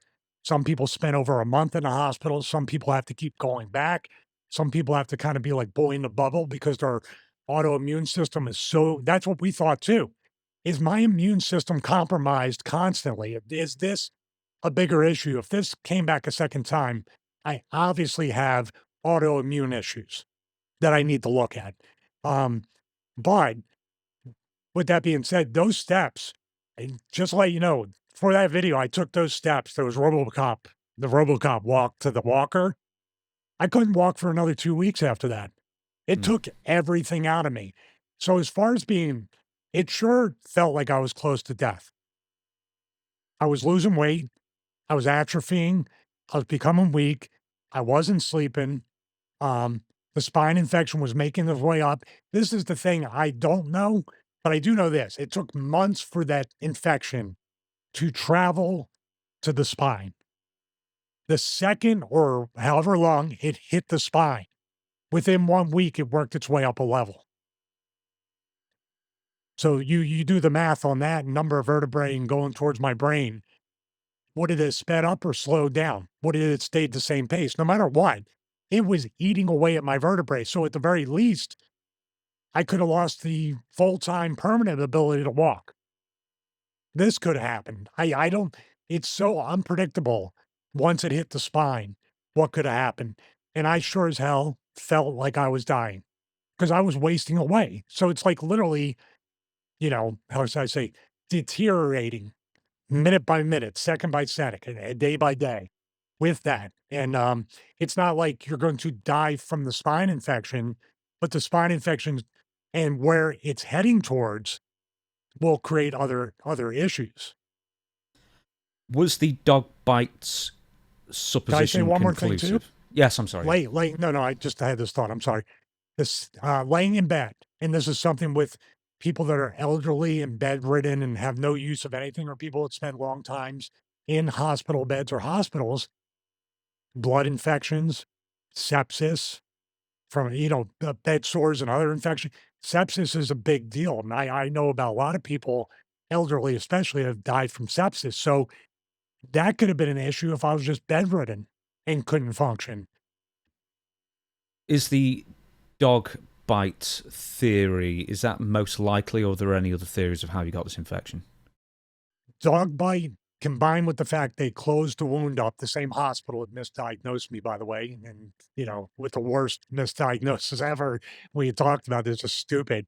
They sewed it up. It was I believe with an animal bite, it's supposed to be somewhat of an open air wound. It shouldn't be stitched all the way closed. Then a week later, I got COVID. I think that perfect storm of everything led to the And, infection. and that's reduced your immune system Exactly. somewhat. The Yeah, the end I've got you. result was if they had sewn me up like they did, probably not the best idea. But if I didn't get COVID, maybe I would have felt under the weather. I would have had an infection that required regular antibiotics or therapy. But because of that being closed up, COVID, and whatever was, you know, like fostering or create or multiplying or doing whatever led to that becoming a major infection. My guess. So, we've talked about the infection, all the hospital stuff and everything. When did you start putting on weight? When did you start feeling better? And what made you feel better and sort of getting back on your feet? Well, you're not going to be surprised by this, but that first Working workout out that by any chance? working out. And it's eerie because guess what? I have the video. The first workout, I can send all this stuff to Chris, by the way. The first workout, April 13th, which by the way was the anniversary of Barely Legal Pay-Per-View ECW. I wasn't thinking about that day, by the way. I walked into our apartment complex gym, shaking a pre-workout. You may have seen this one. And my wife was like, "What are we doing today?" I was hopping on a treadmill. So you want to talk about deja vu all around today, but that getting my blood pumping, getting my body moving, getting out of the chair, the bed, and trust me, I was sitting back down, ice heat, laying down. My energy level was nowhere near that. And as far as weight gain, dude, I'm still like I just basically broke 190. I'm like 193 maybe. I started out at 175, 180, but now the weight actually that I'm at now, it's probably a blessing in disguise because now I have to be as lean as I can be, as light as I can be, as the least amount of impact on my joints at 53, including my spine. And what's the point of lifting heavy at this point? What am I? I'm at one more run. We already know that's not happening, especially after the 2 segments ago. We know that's not happening. Well, the good thing, I say the good thing, the infection's got. What's the likelihood of the infection coming back? Were you ever given a percentage, or you're 2 years clear, or, 2 years since you got it? Are you pretty much in the clear now from it? Yeah, I mean, except for the scare last week, yeah, there hasn't been any indication of that. But I can tell you right now, once again, out here, the size of these 13-inch, guns, brother, and all this stuff, it doesn't matter.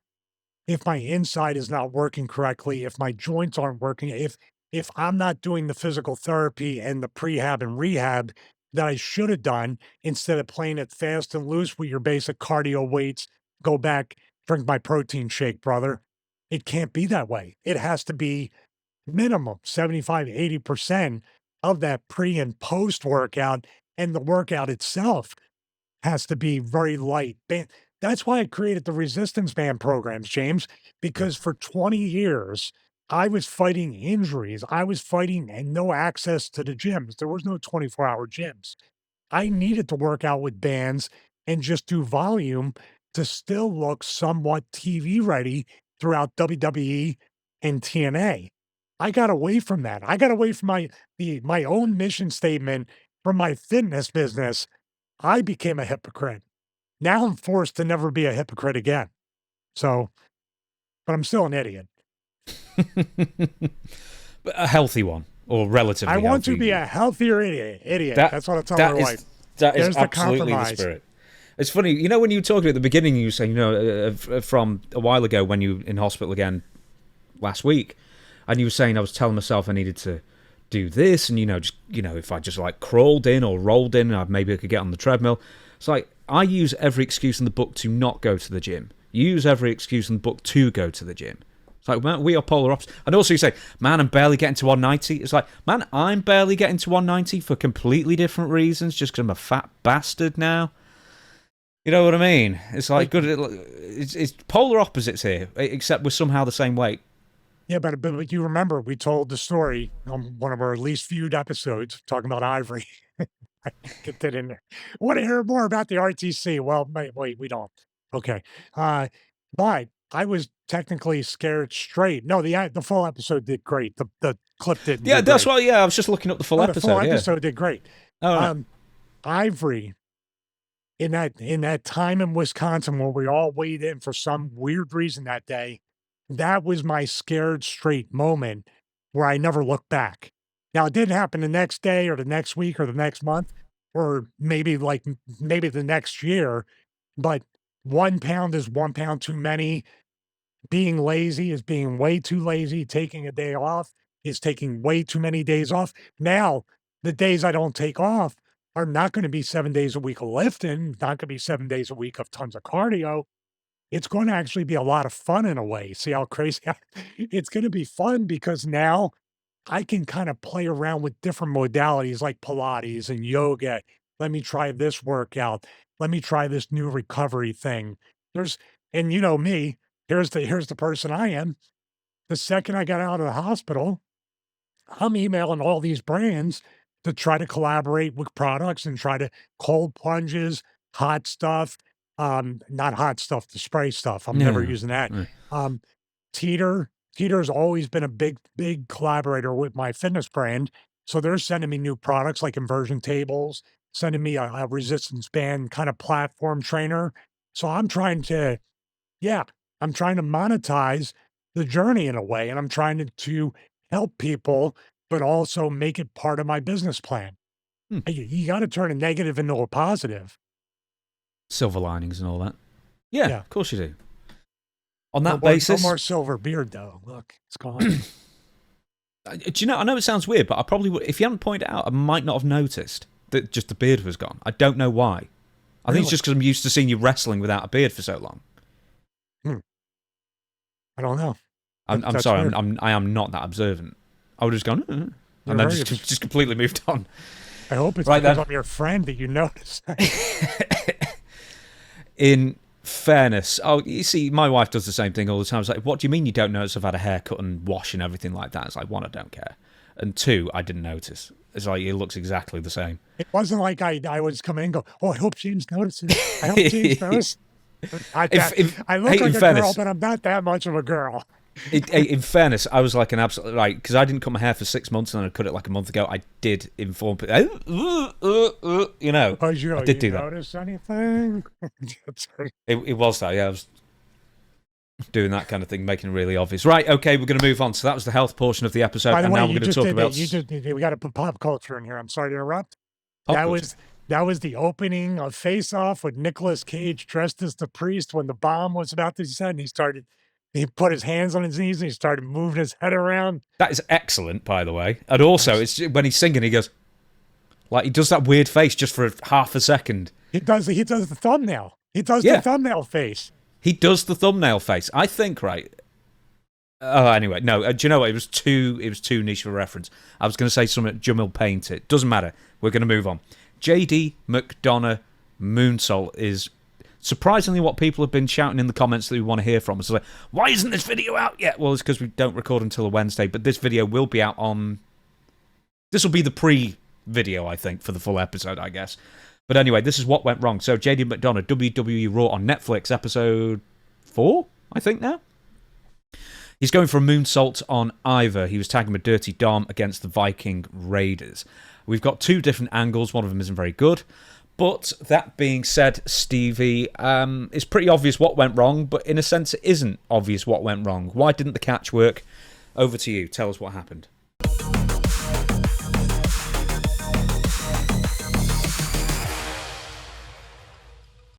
All right. Thank you very much, James. And first and foremost, JD McDonagh, please get well soon. Have a very fast recovery, but not too fast. Do not be an idiot like me and try to come back too soon. From what I know, broken ribs, punctured lung, probably a concussion. But the first 2 are definite diagnosis of what he has, and he's in the hospital. I'd asked a couple people I know in WWE how he's doing, and that information was passed along to me. It wasn't Talent Relations, by the way. It was one of the boys. But thank you for letting me know because I really did want to pass along my well wishes to him via that phone call, but also here on the show. Oh, oh my God. Oh man, I gotta back that up. I'm gonna play it in slow-mo right from here. I want to say this before I play it in slow-mo. I'm very, very impressed with the way he bumps and sells, but that's a double-edged sword, and I know it better than anybody else. His greatest asset is gonna possibly be why he might be at 53 years old or sooner feeling the way I felt or more outside of a spine infection. your greatest asset is also beating your body up prematurely. So my wish for JD McDonagh would be to try to get over in a way where he can limit any bumps at all and eliminate these types of bumps. So let's go slow motion. All right, so I'm going to stop it right here. You know why the catch, it worked, but it didn't work. You know why? Mhm. This very much is reminiscent of a Rey Mysterio type of springboard moonsault to the aisle away with nothing behind him. And they usually backflip or roll through, land on their feet, fire up. So this is a positioning error. If he had done this on the other side, Jordan wouldn't felt it. He probably would have cracked his head on the aisleway. But you go over, you land, and then usually you roll or you stay straight on your feet. The positioning of the table, and also Warbeard Hansen did catch him in order to let him land on his feet. But then the momentum did this. You see what I mean? Mhm. It wasn't what went wrong, it's where went wrong or where it was wrong. This side instead of all the way over here to give him the room. See, perfect right there? That catch right there is always gonna be, I land over your shoulder, kinda like a Davy Boy Smith power slam, and I land on my feet behind you. I either roll, I would dare say, even if oh, that's one thing right there. He didn't land on his feet. Hmm. Now, the only part I would say, and this is one of those things like in the NFL, in real time, you don't really see it. You don't know. But in slow mo, right here, Warbeard Hansen should have stayed on his feet and stayed braced. You see what I mean? But JD McDonagh, I think what might have happened was their feet got tangled up a little bit. You see how JD, you zoom in right here. He's not landing flat on his feet. He's landing to where it's going to arc back like this rather than just come straight down and stand him up. But guess what's going to happen though? He's still going to hit the lower part of his back or his spine very hard against the edge of that table. And he's going to have a whiplash effect, just like he did with the upper back hitting, where right there, if he didn't hit that, he would have hit the middle of his back. How did he not break his neck? This is every bit as bad as that dude who did the 630 or whatever and then landed straight on Mm. his head backwards. This is the same kind of whiplash. That's my heart goes out to this guy. By the way, this was a really good match. Outside of this whole thing, the War Raiders looked awesome. Dom and JD were working well together. The formulation for the match was very good. Dare I say it, they didn't need to do this. They did it. They were trying to take people out like a shotgun finish, right? To kind of take somebody out. But this was not necessary in the least. Technically, nothing wrong. It's a positioning error. And I think Hanson, Ivar, I call him Warbeard Hanson from the War Machine days, and he was Handsome Johnny on the Indies. Really great guy. So this is a dude that's not going to shy away. This is a dude that will hurt himself before he hurts somebody else. So he must feel terrible. But this is nobody's fault. Nothing went wrong.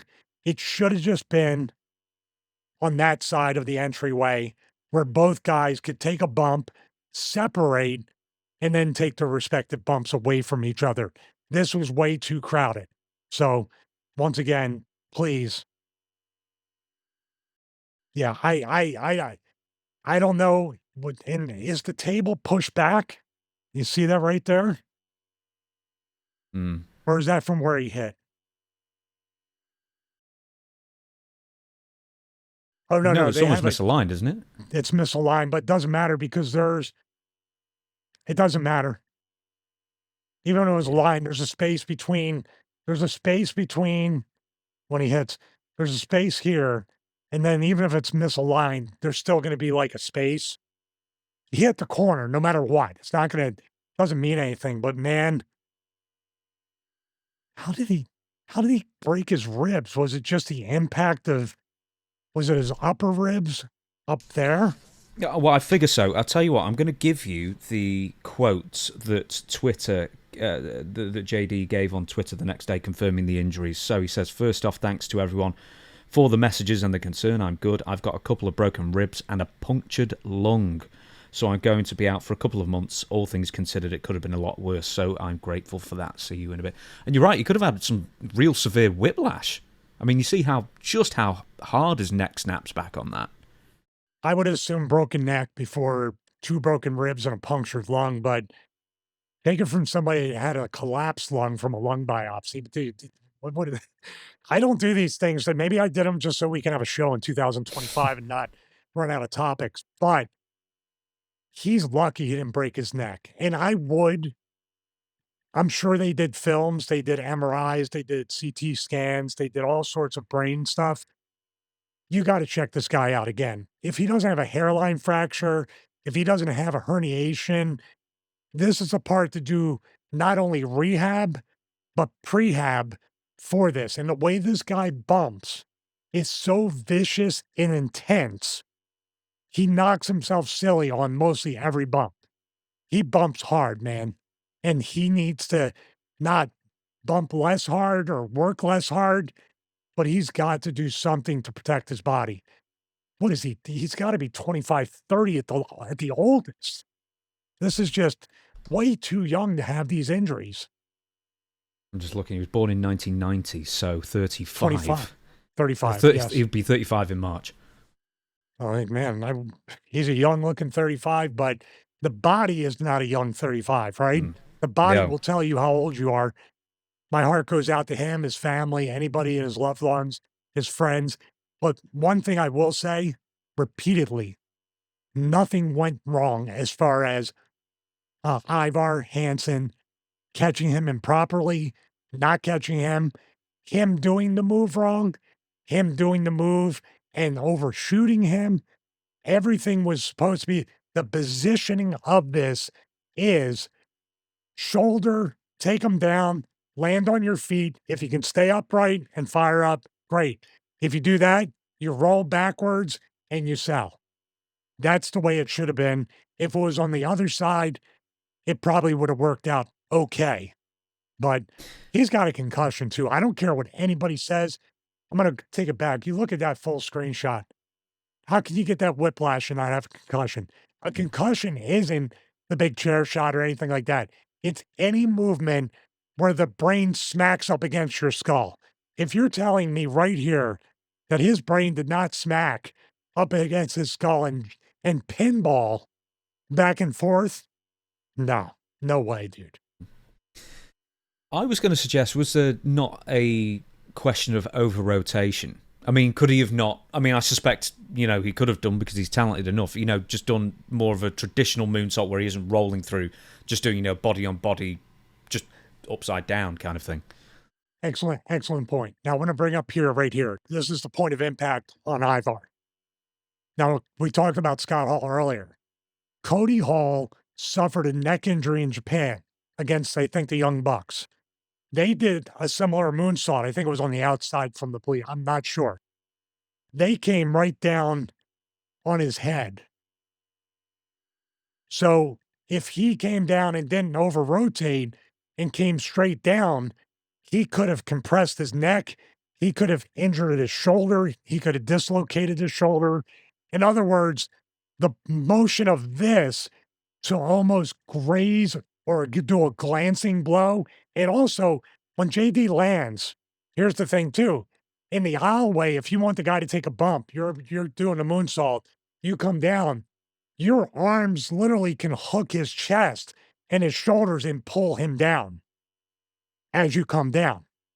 So this was the safer version that would not have injured Ivar's neck or anybody else. You want to land over that shoulder. And also in psychology, it's good because you know what happens? Say he got caught. He's in the exact position to get caught for a power slam, post, snake eyes, whatever it might be. So that lends to doing it properly psychology wise as well in the same location with the same style. I'm wondering also, because there's two camera angles, as you know, that's the replay camera angle where you can see everything perfectly. Is there a question of speeding through slightly? Because, as I say, the live feed, the director didn't catch the moonsault in time. I'm wondering if it was maybe a case of just speeding through a bit too quickly and not considering the space in that sense. Who was speeding through it? JD. What I'm saying is he went outside, did the moonsault so quickly that the director didn't switch camera angles in time to even catch it. So maybe it wasn't obvious what he was doing.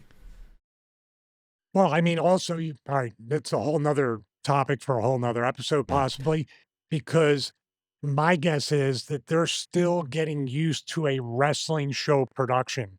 They let a lot of wrestling people go, including Kevin Dunn. They're bringing other directors and producers or people in charge of that. I don't know if the cameramen, if they're still there, they can only do so much, right? It's up to the person in the truck to switch the camera angle. These things are so rehearsed and walked through too, James. They didn't say, "Oh, well, he was supposed to be." Maybe, maybe he was supposed to be in the aisle, and Warbeard Hansen or Ivar just happened to bump out there. We talk about Hot Wheels feet. This is a part where Hot Wheels feet, I'll give you a pass because you're protecting people. Let's go all the way around and do it there. You know what I mean? But this was, he's here. That could be what went wrong right there. That Ivar just happened to bump and ended up there. So JD, in a right theoretical fashion, said, "I'm just going to take what's given to me." The director's like, point to the aisleway because that's where the moonsault's happening. Oh, wait, no, let's get a replay of that. And my guess is too that they did not know how injured JD was. Who could know live? So they showed the replay. If they knew off the first take, this dude is hurt, the X goes up right away, they're never shooting him again during that match. Maybe in his recovery or B-roll or a package, but they would stay far away from that. This sort of lends us to Concussion Protocols. So there have been quite a few injuries in WWE recently. Normally we say that about AEW, but this time WWE has had a spate, including JD McDonagh, of course. I think Apollo... what the hell's his name? I've already lost his name. Is it Apollo Crews? Apollo Crews. Yeah, I think he's injured, all within a week. But then also there was Dakota Kai, who ended up getting a very hard kick to the face, a springboard drop kick to the face, courtesy of Zoe Stark in the week before, I think, on Raw. We didn't cover it. It was the same episode as Rey Mysterio and the Kofi Kingston powerbomb botch. Now, I don't know if you've got this ready to watch. It's not really worth doing to what went wrong because we know what went wrong. She got a knee to the face. But there's 3 different angles there if you want to just play, and then I'll get more into concussions. Yeah, before we go to the footage, I want to say I understand exactly how Dakota Kai has been feeling. And obviously she's aired her frustration, her maybe, anxiety about not being used to her fullest potential. And she had that finals match against Chelsea Green for the new Intercontinental, or was that the US title? I think it's the Intercontinental. Okay. So it is incredibly disappointing, and we get into very dangerous territory. And I know, and I'm speaking from experience, and I'm speaking right to Dakota Kai and everybody in that. And this probably includes JD McDonagh. You get to a point where you're like, if I can take this drop kick to the face even harder, if I can moonsault and just lane caution to the wind, if I can bump even harder, if I can take bigger bumps, if I can do this, that, or the other thing, maybe finally they'll notice me. Maybe finally I'll stay in a spot that I know that I can deliver in. That's the beginning of the end. That's the most dangerous thought process that I am as guilty, if not more guilty, than anybody. And that's why we talk about these things, because I don't want anybody waking up and with back spasms or your back hits the wall. You need surgery in your 30s instead of your 60s. That's what I'm hoping for with these types of topics and these segments and this show in general. So, with that being said, we'll go to this and concussions are a whole nother story of the absolute unknown. I would love to sit every wrestler down and maybe we can do a watch along and watch League of Denial about the NFL, CTE, concussions, and if it's a scared straight. It made me think about it differently. That was after the fact. I'm still an idiot, but I tried to be a smarter idiot after that. So, Hey, you smartass. hey, what are you, a smart idiot? Oh, by the way, I'm sorry. My wife got mad. Ha ha. Ha Ah. ha. Ha ha. She was like, there was only one last week. What are you doing? So, in all seriousness, let's play this and hopefully this girl can recover from the unknown concussions. Absolutely unknown.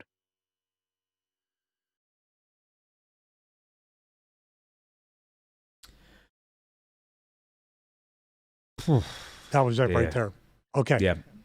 So, this is where two things went wrong. Number one thing that went wrong, the spot was cool. Here we go. This is all people care about. The spot was cool. I liked the spot. It was innovative. In theory, it's like, this is how it started. Yeah, you know what would be cool? That's Kiss of Death. As a matter of fact, the thing I did with Maven, we did a parody of that at the end of the thing. He goes, oh, by the way, Steve, you know what would be cool? And I got up and walked away. That was the end of the video. But with this, I know what they were trying to do, the effort of the spot and out of nowhere. You know what this is? This is akin or a tribute, if they even know it, to the Midnight Express or Arn Anderson and Bobby Eaton. There was a famous spot that they did where there was a blind tag in the corner. The guy got whipped into the corner. And then when he came out, he hit the guy who made the tag. And then Arn was ducked down and hit a clothesline out of nowhere. You know what I mean? He was he was focusing on the guy that tug out, the babyface did, and Arn snuck in and basically clotheslined him out of nowhere. You see what I'm saying? Because the person was shining still on the person to tug out. That's what this is. But obviously, man, the timing's got to be there. So I'm going to back it up and go slow mo. I love the duck to clothesline, drop down. And by the way, Shayna Baszler, you got to give her credit. What's a drop down? Al Snow 101. 101. A drop down is not just dropping down for the sake of it. A drop down is trying to cut the legs out of your opponent. And that's exactly what she did. Now, the next thing is she cut the legs out of Dakota Kai for real with the drop kick. So here it is. I have to say though, I'm going to zoom in. There's not much Zoe Stark could do. She did not kick her in the head or the face. The back of Dakota Kai's head hit the mat. That's what I'm seeing, right? Because look, She's probably got a bit of whiplash as well. We've got two more in this little video clip. There are two more angles that we can see as well. The middle one, they there's sort the of slow it thumbnail down right and there. then speed it up. Yeah. There's the thumbnail. What I'm saying is that this, if she wasn't running into it, say Zoe Stark does the springboard or she gets on the top rope and drop kicks if you're standing still. That could still cause whiplash. But Dakota Kai is running every bit as fast as Braun Breaker into this drop kick. And that's the part that makes it more impactful. So here it is again. Boom. There's the point of contact. She's taken off her feet from that as well. Of course. Yeah, she's not even jumping. Now, what I do, this is what I do. When someone's drop kicking me off the top or body pressing me or doing anything, I jump up. The reason why I jump up, number one, on a cross body, I can pull them in. We both take the bump. On a drop kick, what happens when you jump in the air? What happens, James, as you're writing down? Yeah, I'm sorry. Say that again. I was writing a note down. When I jump, say, I'm going to just give you a guess. Someone's going to drop kick me from the top rope. And this is Rob Van Dam, too, with some of his spin kicks and other things. I jump into it. What does that do? Not into it like I'm jumping forward. I jump more up and in a little bit as I'm running. Well, What it does that? aids rotation, I guess. It also takes my head out of the equation. I Ah, won't get drop kicked in the face. I have this now. Now you might drop kick me in the sternum, and that's going to suck, but not as bad as getting knocked out. Her feet are still on the mat. So you're right. She's getting literally drop kicked onto the back of her head. So we'll go slow mo. There's the whiplash. Boom. And we have another angle here. Slow mo. I love the drop down. She did not kick her in the head or the face, dude. This is all momentum running, momentum kicking somebody very, very hard, but in a safe place. She only kicked her under here. Now she could have broke her collarbone or popped her shoulder out, but Zoe Stark, the thing that went wrong was the spot. In theory, is great, but Dakota Kai knocked herself out with the bump. It was not Zoe Stark. Now she obviously drop kicked her, but this she bumped like this too, like bumping anyway and hitting the back of your head's whatever. I would say this. This is a guess. Dakota Kai bumped. The bump was so hard, and Zoe Stark bumped at the same time, that guess what the ring did to Dakota Kai? bit. Bit her in the back of the head. Okay, but I mean that's a theory. But also, you could say that she got drop kicked so hard that she didn't take a bump. She was legitimately knocked down, so therefore she couldn't land how she would normally do if she was in control of her own bump. Yeah, but she's also running, so she's not in control of her own bump anyway. Mm. If you're standing still, you're in control of your bump. She's running. I gotta give the spot credit though. This is an incredibly difficult, complex, multi-layered spot that has duck to clothesline. Shayna Baszler needs to drop down, and maybe that's why she dropped down the way you should to get out of the way of the bump. But she should do that every time. Dakota Kai has to now go over the drop down, still run as fast as you can. Zoe Stark needs to meet her in the middle and springboard exactly at the point. And let's say this, dude. Dakota Kai, what if she was closer? She would have got kicked in the face. That this is almost what went right. Trust me. This is, I'm going to go back to me on full screen. This here can be what went right and what went wrong. The spot is executed to perfection. The spot is awesome. The spot is done well. Zoe Stark works like a dude. So the drop kick looks good. It's not a tap drop kick. Dakota Kai is running into it after going over a drop down, which leads to I didn't see it coming. It was a blind drop kick. I think everything was done perfectly. And guess who's responsible for it right here? The very logo heavy WWE apron and ring. The ring did it. The ring is what went wrong. So I don't think the spot was bad. I don't think anybody hurt anybody. I think the ring bit her in the head and knocked her out. Now, the drop kick was hard. Zoe Stark works like a dude. I said it before. Zoe Stark could legitimately look like she could beat some of the men. She could very easily do a Tessa Blanchard gimmick. She's not somebody I would mess with.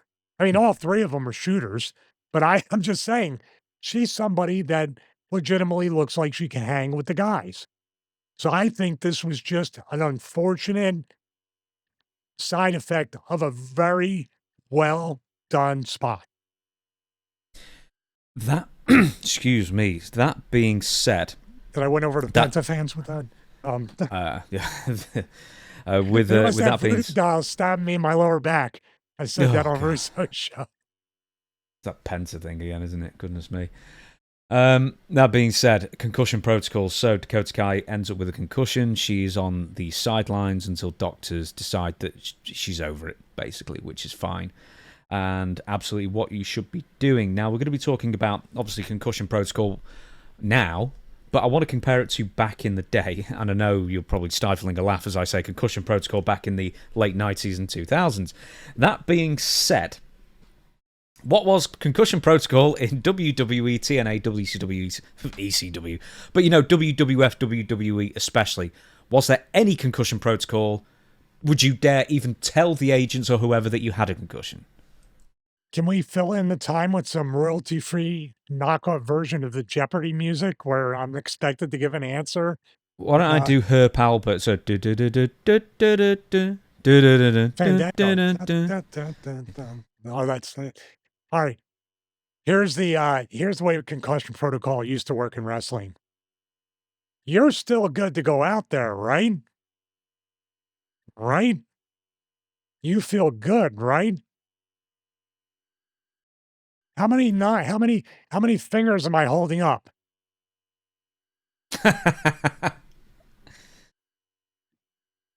Now listen, we care about you.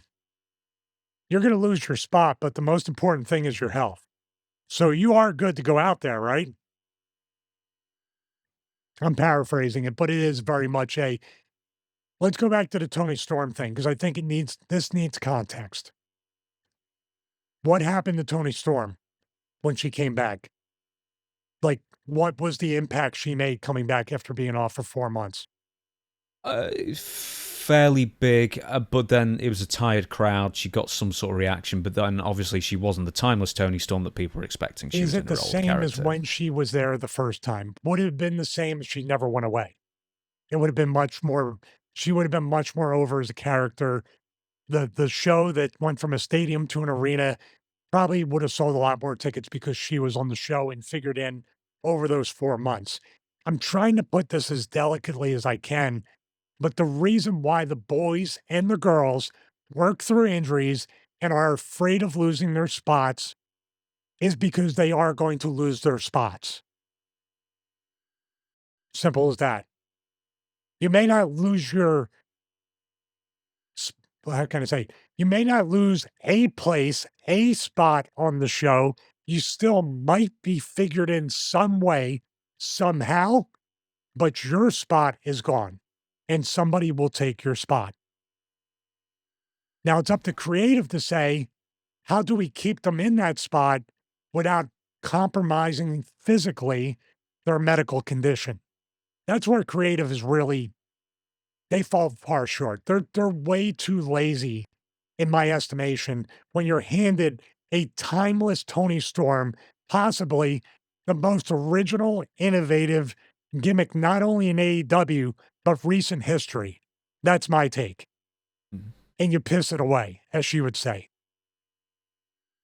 I think she says that.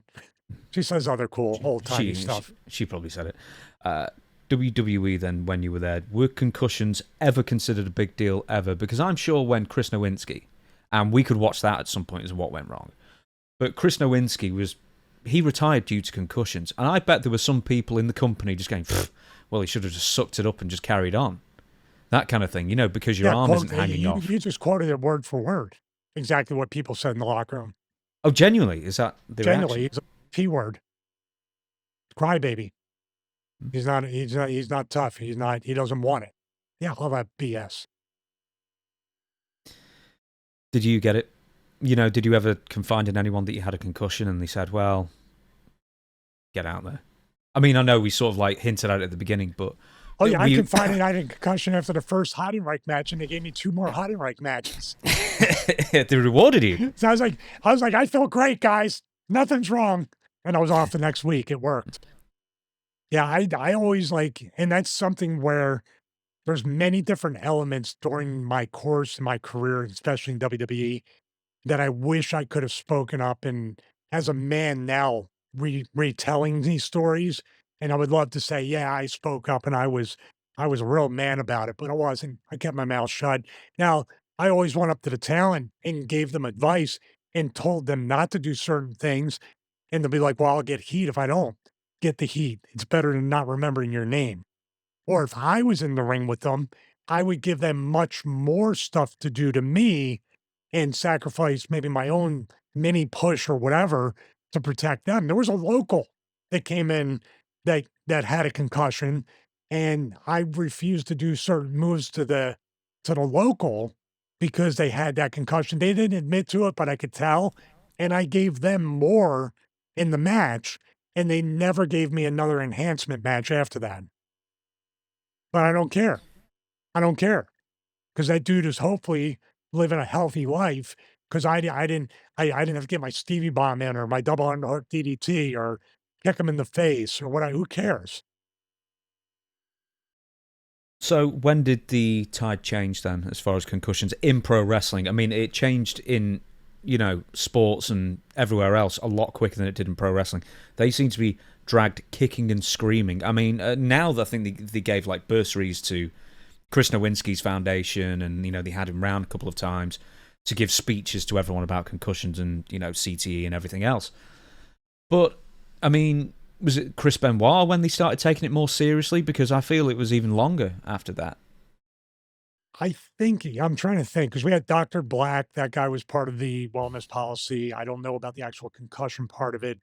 I do know the Benoit thing had something to do with nothing else but planting the seed. Now, also the cumulative effects of the legends that are in the company, we're probably starting to feel some of the effects of that. I don't have firsthand information on that. But the Nowinski thing was something that even in the NFL, they dragged their feet. And I think maybe that there, if I could get the timeline right, which I'm not completely sure of, the WWE loves to emulate what the NFL does. So I don't know with the concussion protocols if they because the performance center is kind of like a one-to-one representation of what an NFL or a pro sports training facility is supposed to mirror. And I think Hunter's been quoted as saying we have NFL level strength and conditioning, NFL level rehab, recovery, things like that, and tools of the trade.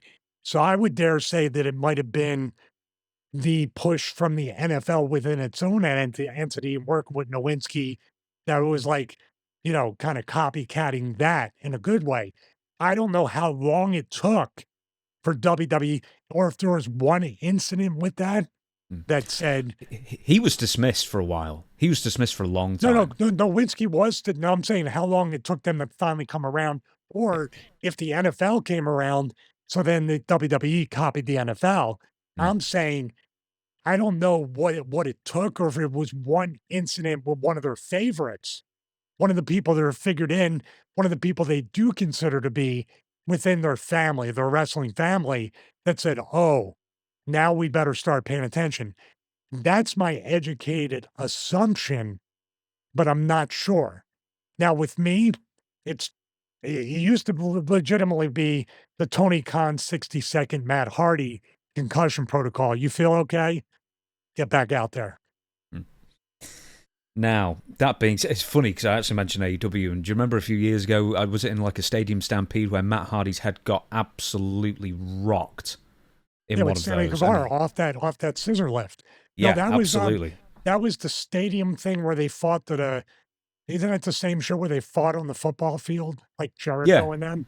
yeah, but this was during a lockdown, wasn't it? So they just had an empty stadium to like run wild in, I At think. Gally's place. I think that's Yeah, where they had it, just where they had collision with Tony Storm too. yeah. Yeah, that was something that absolutely completely angered me.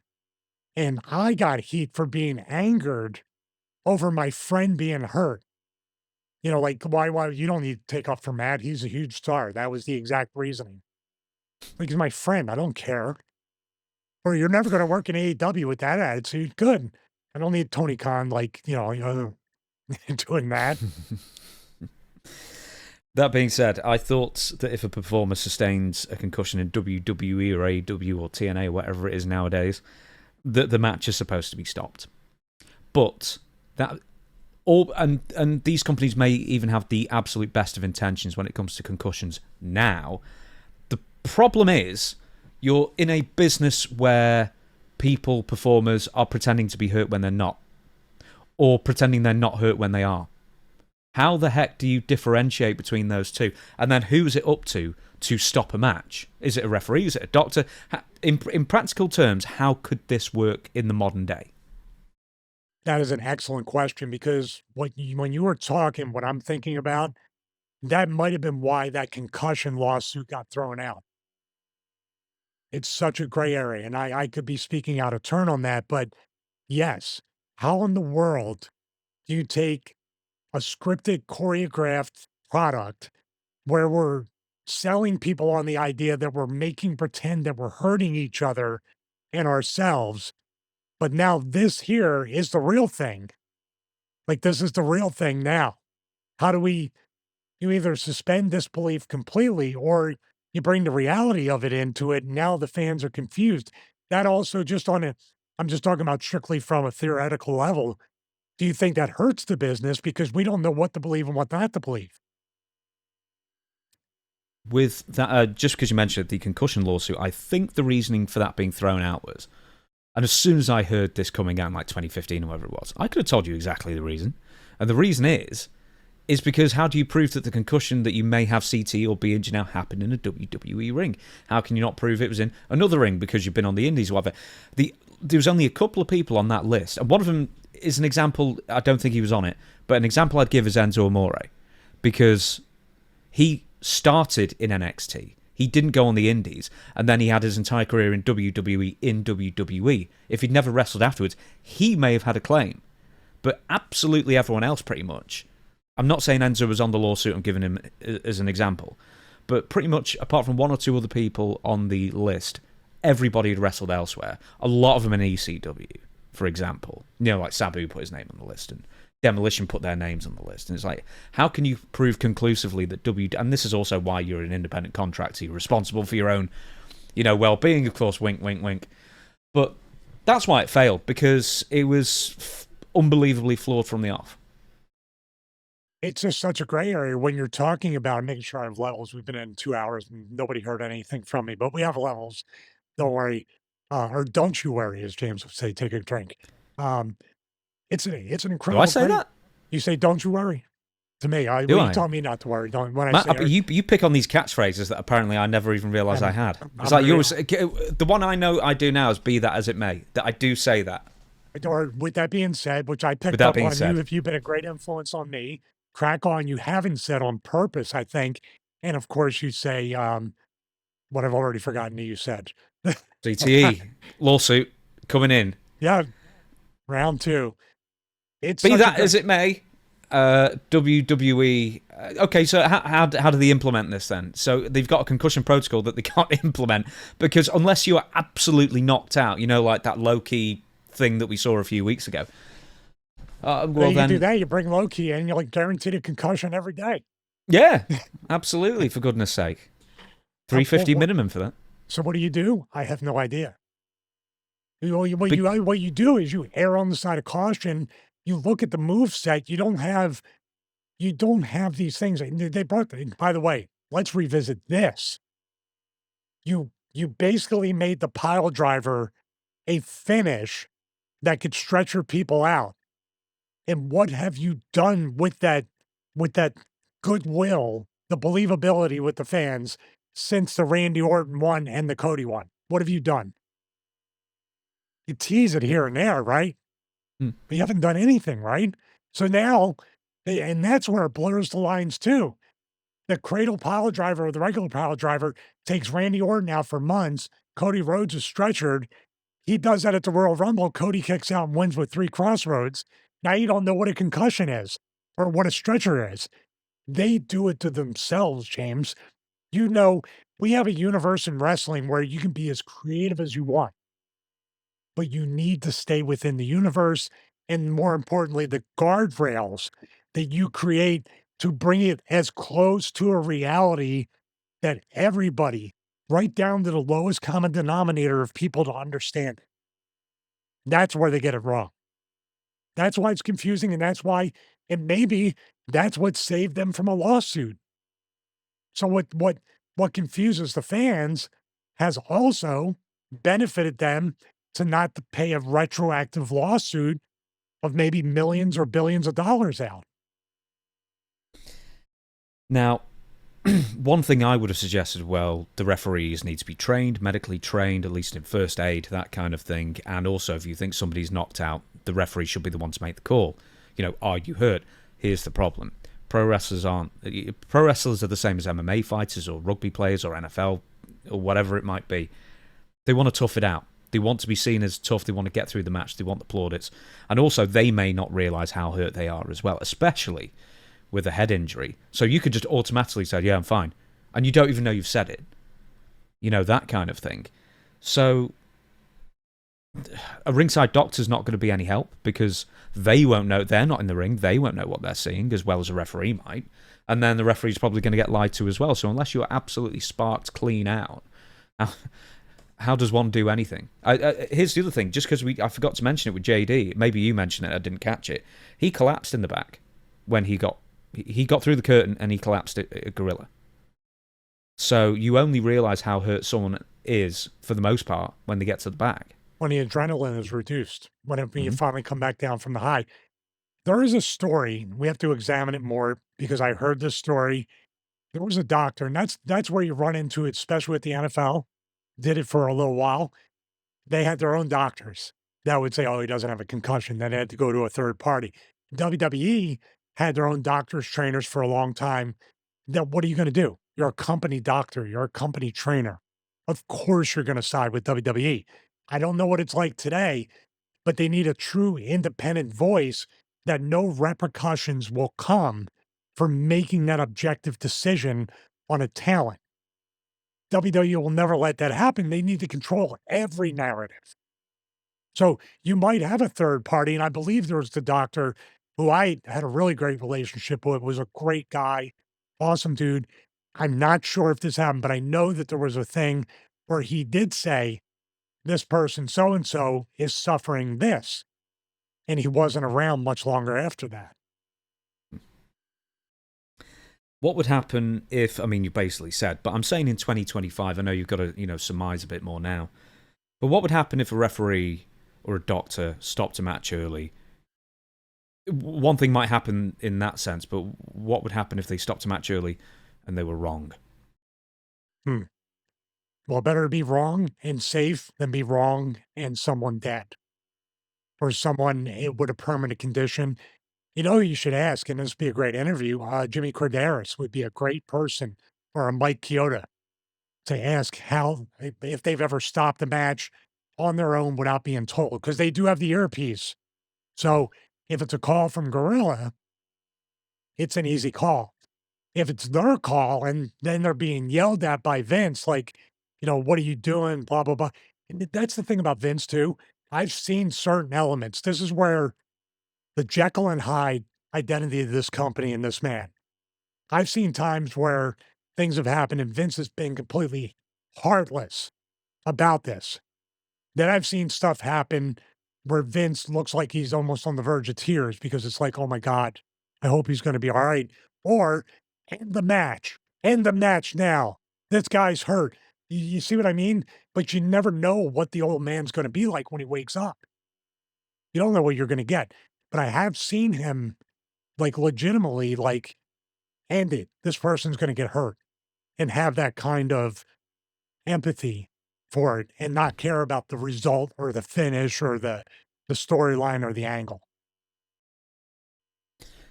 On that basis, which I'm probably sure is another one of my catchphrases I don't use too much. That's a first, man. On that basis, okay, right. We had one more thing we were going to talk about. We're going to save this for next week because we're already we're getting towards 2.5 hours now. So I think that's good enough for everybody, I'm sure. And then this bit is a bit more. I really want to talk about it as well, but it'll keep till next week because it's just a funny thing. It's about botches, by the way. It's about Chris Jericho and botches. We'll keep it till next week. No, we're going to do it next week. We're going to do it next week. So everybody, thank you so much for watching. As I say every single week at the end of it, we are on every podcast platform as well.